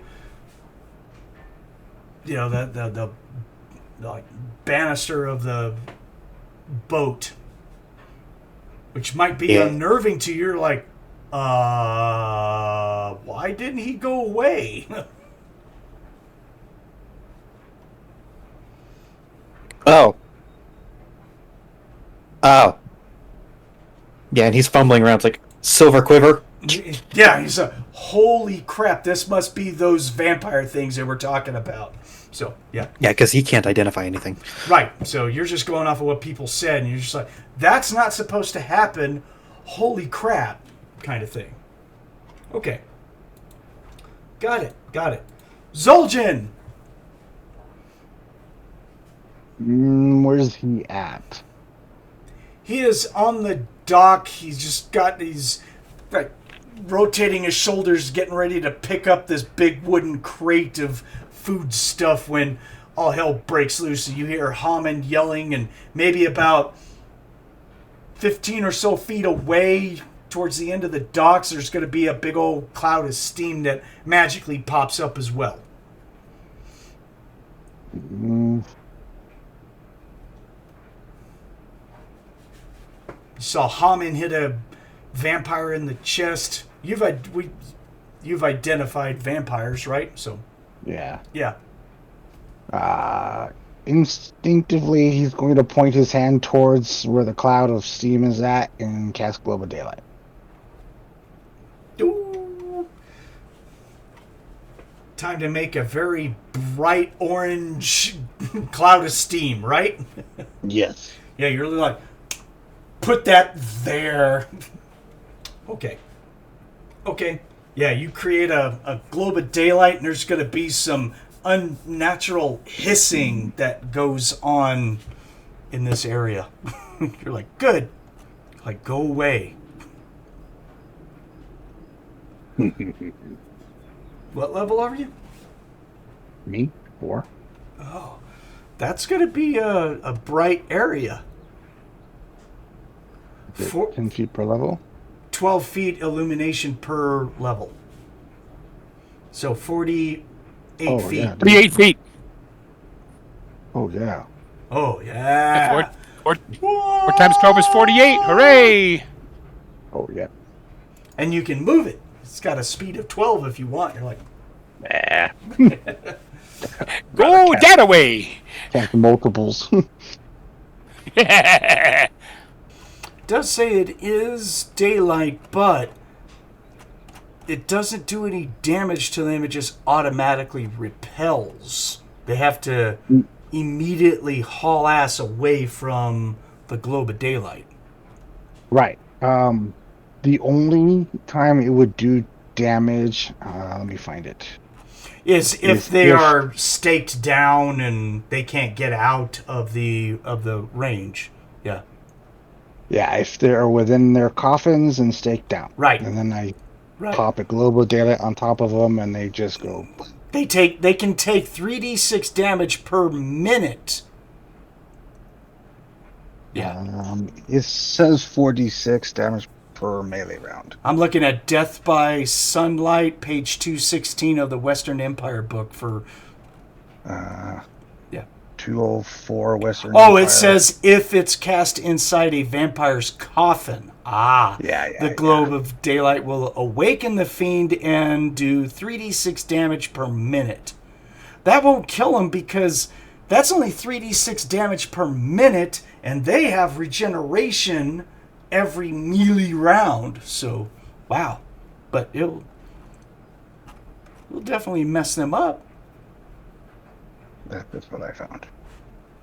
And that's off of the Globe of Daylight spell itself? Or where is that at? That is in Western Empire, Oh, okay. page 2 of 3. I was Yeah, looking let's at their... Oh, that's in battling vampires, huh? Okay. Mm-hmm. Oh, that's extra stuff according to that one adventure is what they're going to. Is it? Okay. I'm just going off of the information off the vampires, but Oh, okay. Yeah. I see that. yeah, this one is I see based that off of campaign. that. It's based off of that adventure and what you do if you do this and if you do that. So, okay, Cool. I got Yeah. it. I got it. I just don't want to get. Yeah, I'm just going to get into what it says here. Yeah, so it will. It's not staked down. It can still move and stuff. So it will. It's basically going to have to, get the fuck out of Dodge is what it's got to do. Yeah, for sure. Yeah. So we'll play it that way. It doesn't. I don't see anything on here where they cannot be affected. You can't affect them with psionics or anything. They're impervious to mind control and stuff. It doesn't say if they can still be blinded. It says they're impervious to knockout and stun and all that. So I have no problem with them taking any sort of damage that's done by magic does it directly to their hit points. I'm wondering... Yeah, I don't see anything where it says that they would not be stunned by your steam attack. So I'm going to go off of that he still could be stunned. Or not stunned. He can't be stunned or knocked out. But Right, not blinded. yeah, he can be blinded to where basically the wild vampire's all like, oh shit, I can't see, but Cool. okay. So yeah, things we've got to that we're learning with vampires. There's a lot of stuff. So that was Zoljin, right? Okay. Right. So all right, so we've got a bunch of vampires all over the place. So this one is going to leap after Ching-Ching with his hands out, and he's like, ah!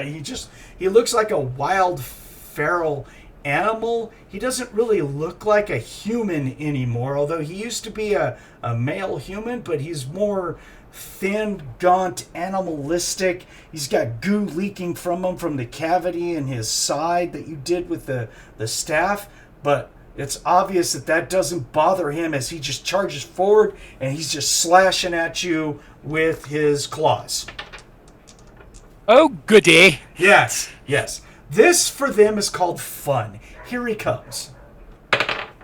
So he's going to try and hit you. I would highly suggest that you try and parry. That's his intent. Because Okay. unfortunately, poor Ching-Ching has no bonuses to parry as near as my math can figure. Nope, I'm sorry, he does. He has a +1 with the stick fighting. No, he's got more than that because he has a natural +3 for hand-to-hand. There, doesn't get a bonus to parry with weapon efficiency staff just yet. That's what I was stumbling over. You do not get a bonus of stick fighting until +4. So you'll be at a +3, is what I see. Okay. D20 +3. All right, good. Make a quick note of that. So I got that on both my stabs. All right, D20 +3. A grand total of... not good. 7. Ooh. I didn't get it up in time. Yeah, he has a total of attack of 10 or 12 with his bonus, so he will get his hand inside your staff and scratch at you. You have an armor rating of 10, so he's going to bypass that. So he's going to actually damage you. So this damage is going to go into your personal SDC as he bypasses your armor. Got it.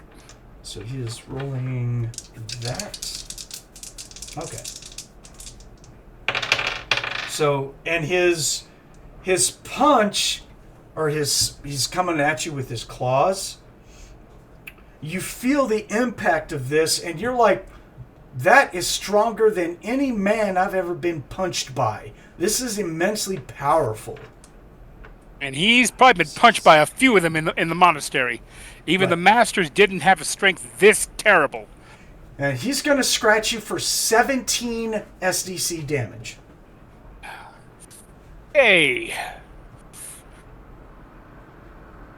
That's going to put him on even more on guard. It's like, all right, these things, they don't back off, and I can't seem to stun them.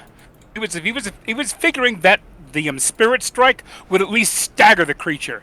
It did squadoo. Right, he walked right through it. All right. He's on you all over the place. All he can do is yell out that they are unnaturally strong.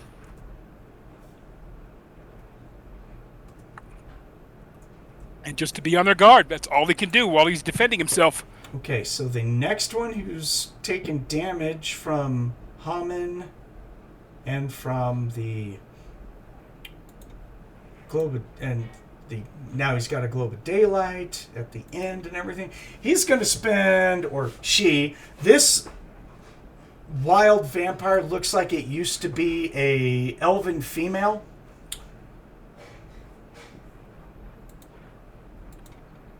Not anymore. That just suck rocks. She's going to scream, hissing bloody murder as she turns around off the dock and jumps off the dock into the sea. Just, basically she is doing whatever she can to get away from that. That burning orange thing, that's gotta go. That was bad. Nope, get that away from me. I'm out. Vampire out. She's gone. This one, I've got a lot of targets, so I'll roll this to find out where it comes from. So 1 through 9 will be a PC.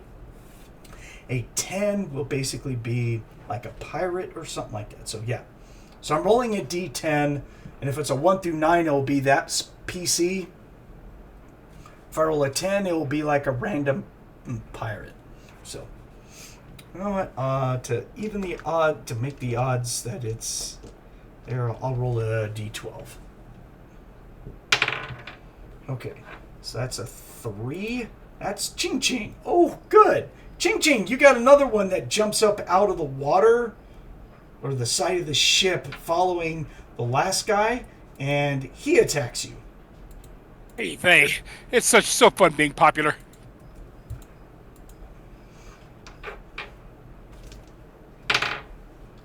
You want to roll me a parry again, please? Hey.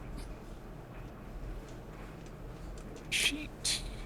There we go, +3. Okay, quit bringing the ones, damn it. It's getting annoying. Ooh. You just got to tank all the damage, aren't you? Apparently, and he doesn't have near as many points as LeeLuu does, or armor is thick.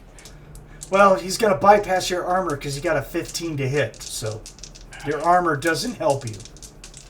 Not even remotely. Nope. 19 SDC damage. 30, Woo-hoo. 36. This is starting to hurt. No shit. Starting to get really freaking unpleasant. Hello. Hello, mommy. Nobody think with this stuff. Hello, mommy. This one will go after 8, so This one is going to come up on the pier, was going to attack Hamon, but there's a 40-foot diameter globe, so he comes up there like, ha, I'm going to get you. Oh, shit! I'm going to go over here. Yeah, I'm going back into goddamn water. That's bullshit. Hey, fuck you, whoever did that.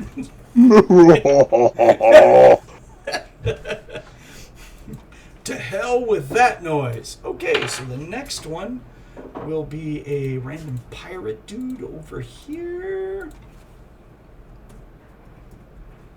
He's going to eat himself a pirate. This guy is going to come up over here, jump off the pier, and he's like, hey guys, nope. Nope, don't want to deal with that. Nope, yeah, I gotta go. Gotta go. That one there. Okay, so he's crawling on this ship, and he's gonna smash a window,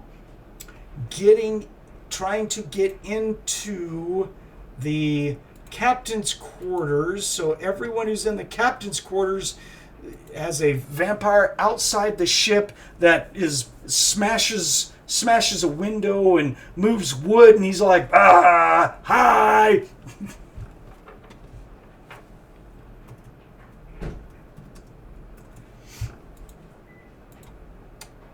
Nothing there. And this guy is, oh my goodness, so he's Anara, but he's going to jump, he's going to get up on the pier and go like, hey little elf girl, how are you? Ow! And then jump off. Which she'll turn around and be like, okay, bye. And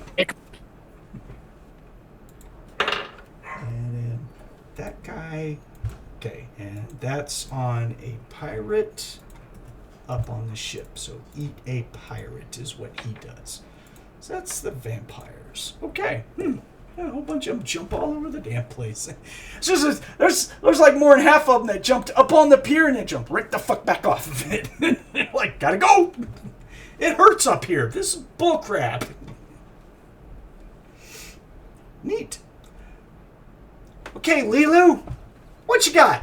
You're in the captain's quarters, and there's a vampire that's trying to shove himself into the captain's quarters. Oh, we can't have that. She's going to pull out her best blade, which is that new magical weapon. And unfortunately, vampires don't count as demons, sadly. It's rather pathetic.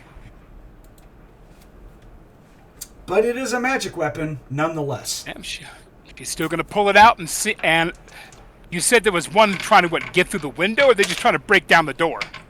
No, it's crawling on the outside of the ship. It came up from the sea, and it's crawling up the ship, and it's bashing its way into the captain's quarters.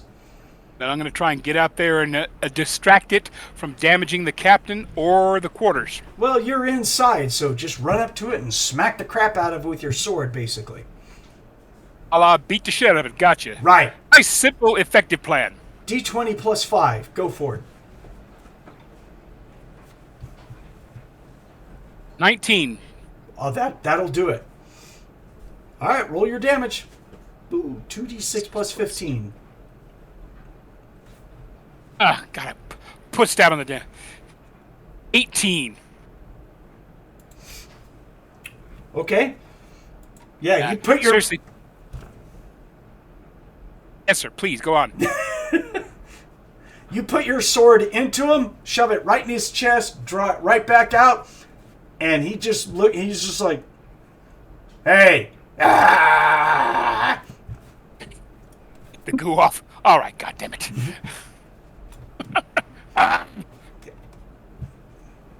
Yeah. If you hurt him, it doesn't look like you did. I mean, he took hit points of damage, but he's a wild feral beast that doesn't care. So you stab him, and he just kind of goes like, ugh. Yeah, that sucked. Here I come. Yep. I'm going to chew on something hairy. Uh-oh. And her reply is, fuck you. Yeah. Not just no, but fuck you no. Yeah. Archie's outside. He hears all this yelling. He's like,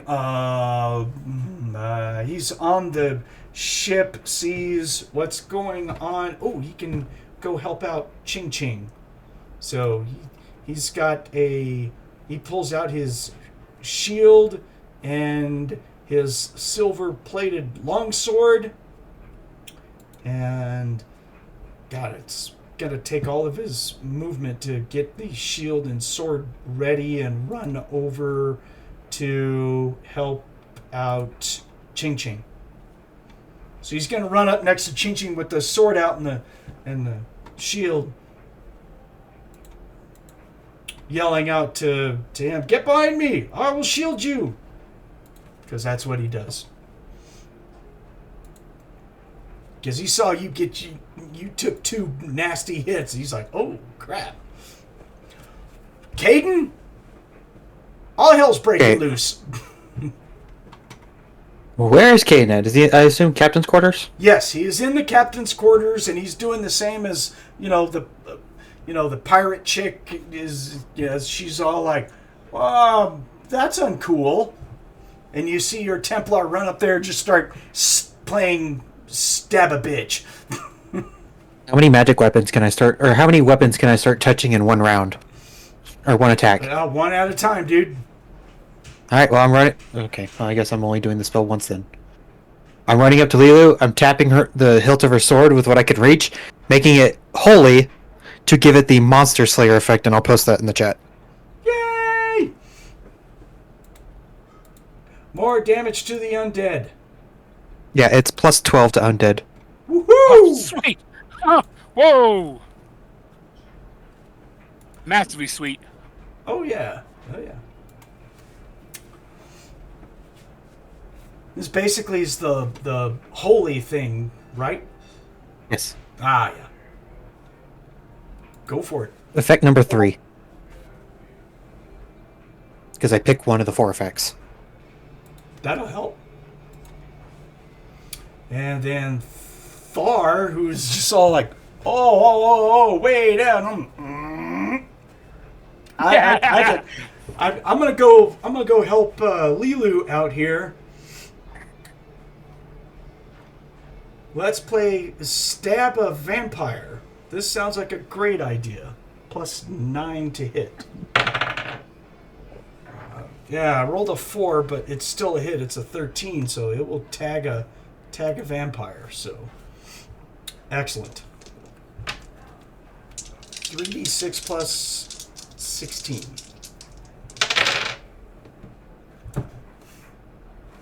Off of 3d6, guys, 411. I'm dialing information on my cell phone.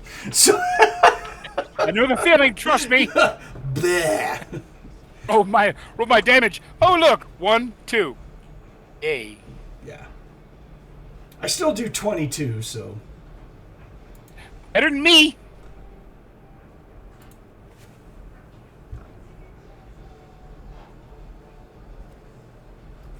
Yeah, causes a nasty wound, but he's still there.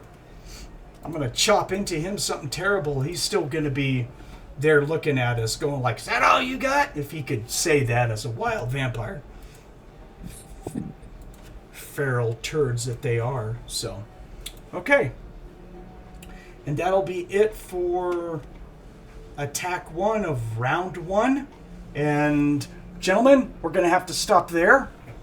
So we'll pick this up next time, starting off combat against a bunch of wild vampires trying to eat and devour our souls. Not so much on the pier. Not so much on the pier because the sunlight of Raw seems to be out there today. So Very unpleasant. good job, dude, by the way. Hey, that's what those spells are there for, right? So, Yep. cool. All right, well, this is our second recording, so appreciate everyone for checking out, not listening in, actually watching us and listening. So hopefully this will get better as time goes on. I can turn into a decent editor of video. And we'll get in there. Yeah, so... To my gamers who showed up, thank you guys very much for joining us to game today. It was a good game of First Coin. Right on. We got a lot of other games that we need to get to. There's a bunch on our boards that I'm reading and stuff. So miniature gaming is coming up. We've got other role-playing games we want to do that we talked about. So let's get into it. So for everyone else who is out here, thanks for tuning in to us and watching us roll dice. We enjoy doing this for you guys, and we're going to keep it on as much as we can. So until then, Psycho Squad Gaming Club, we are out for the day. So thank you very much. Keep altering reality on a regular basis and keep rolling those dice. Have a good one, everyone.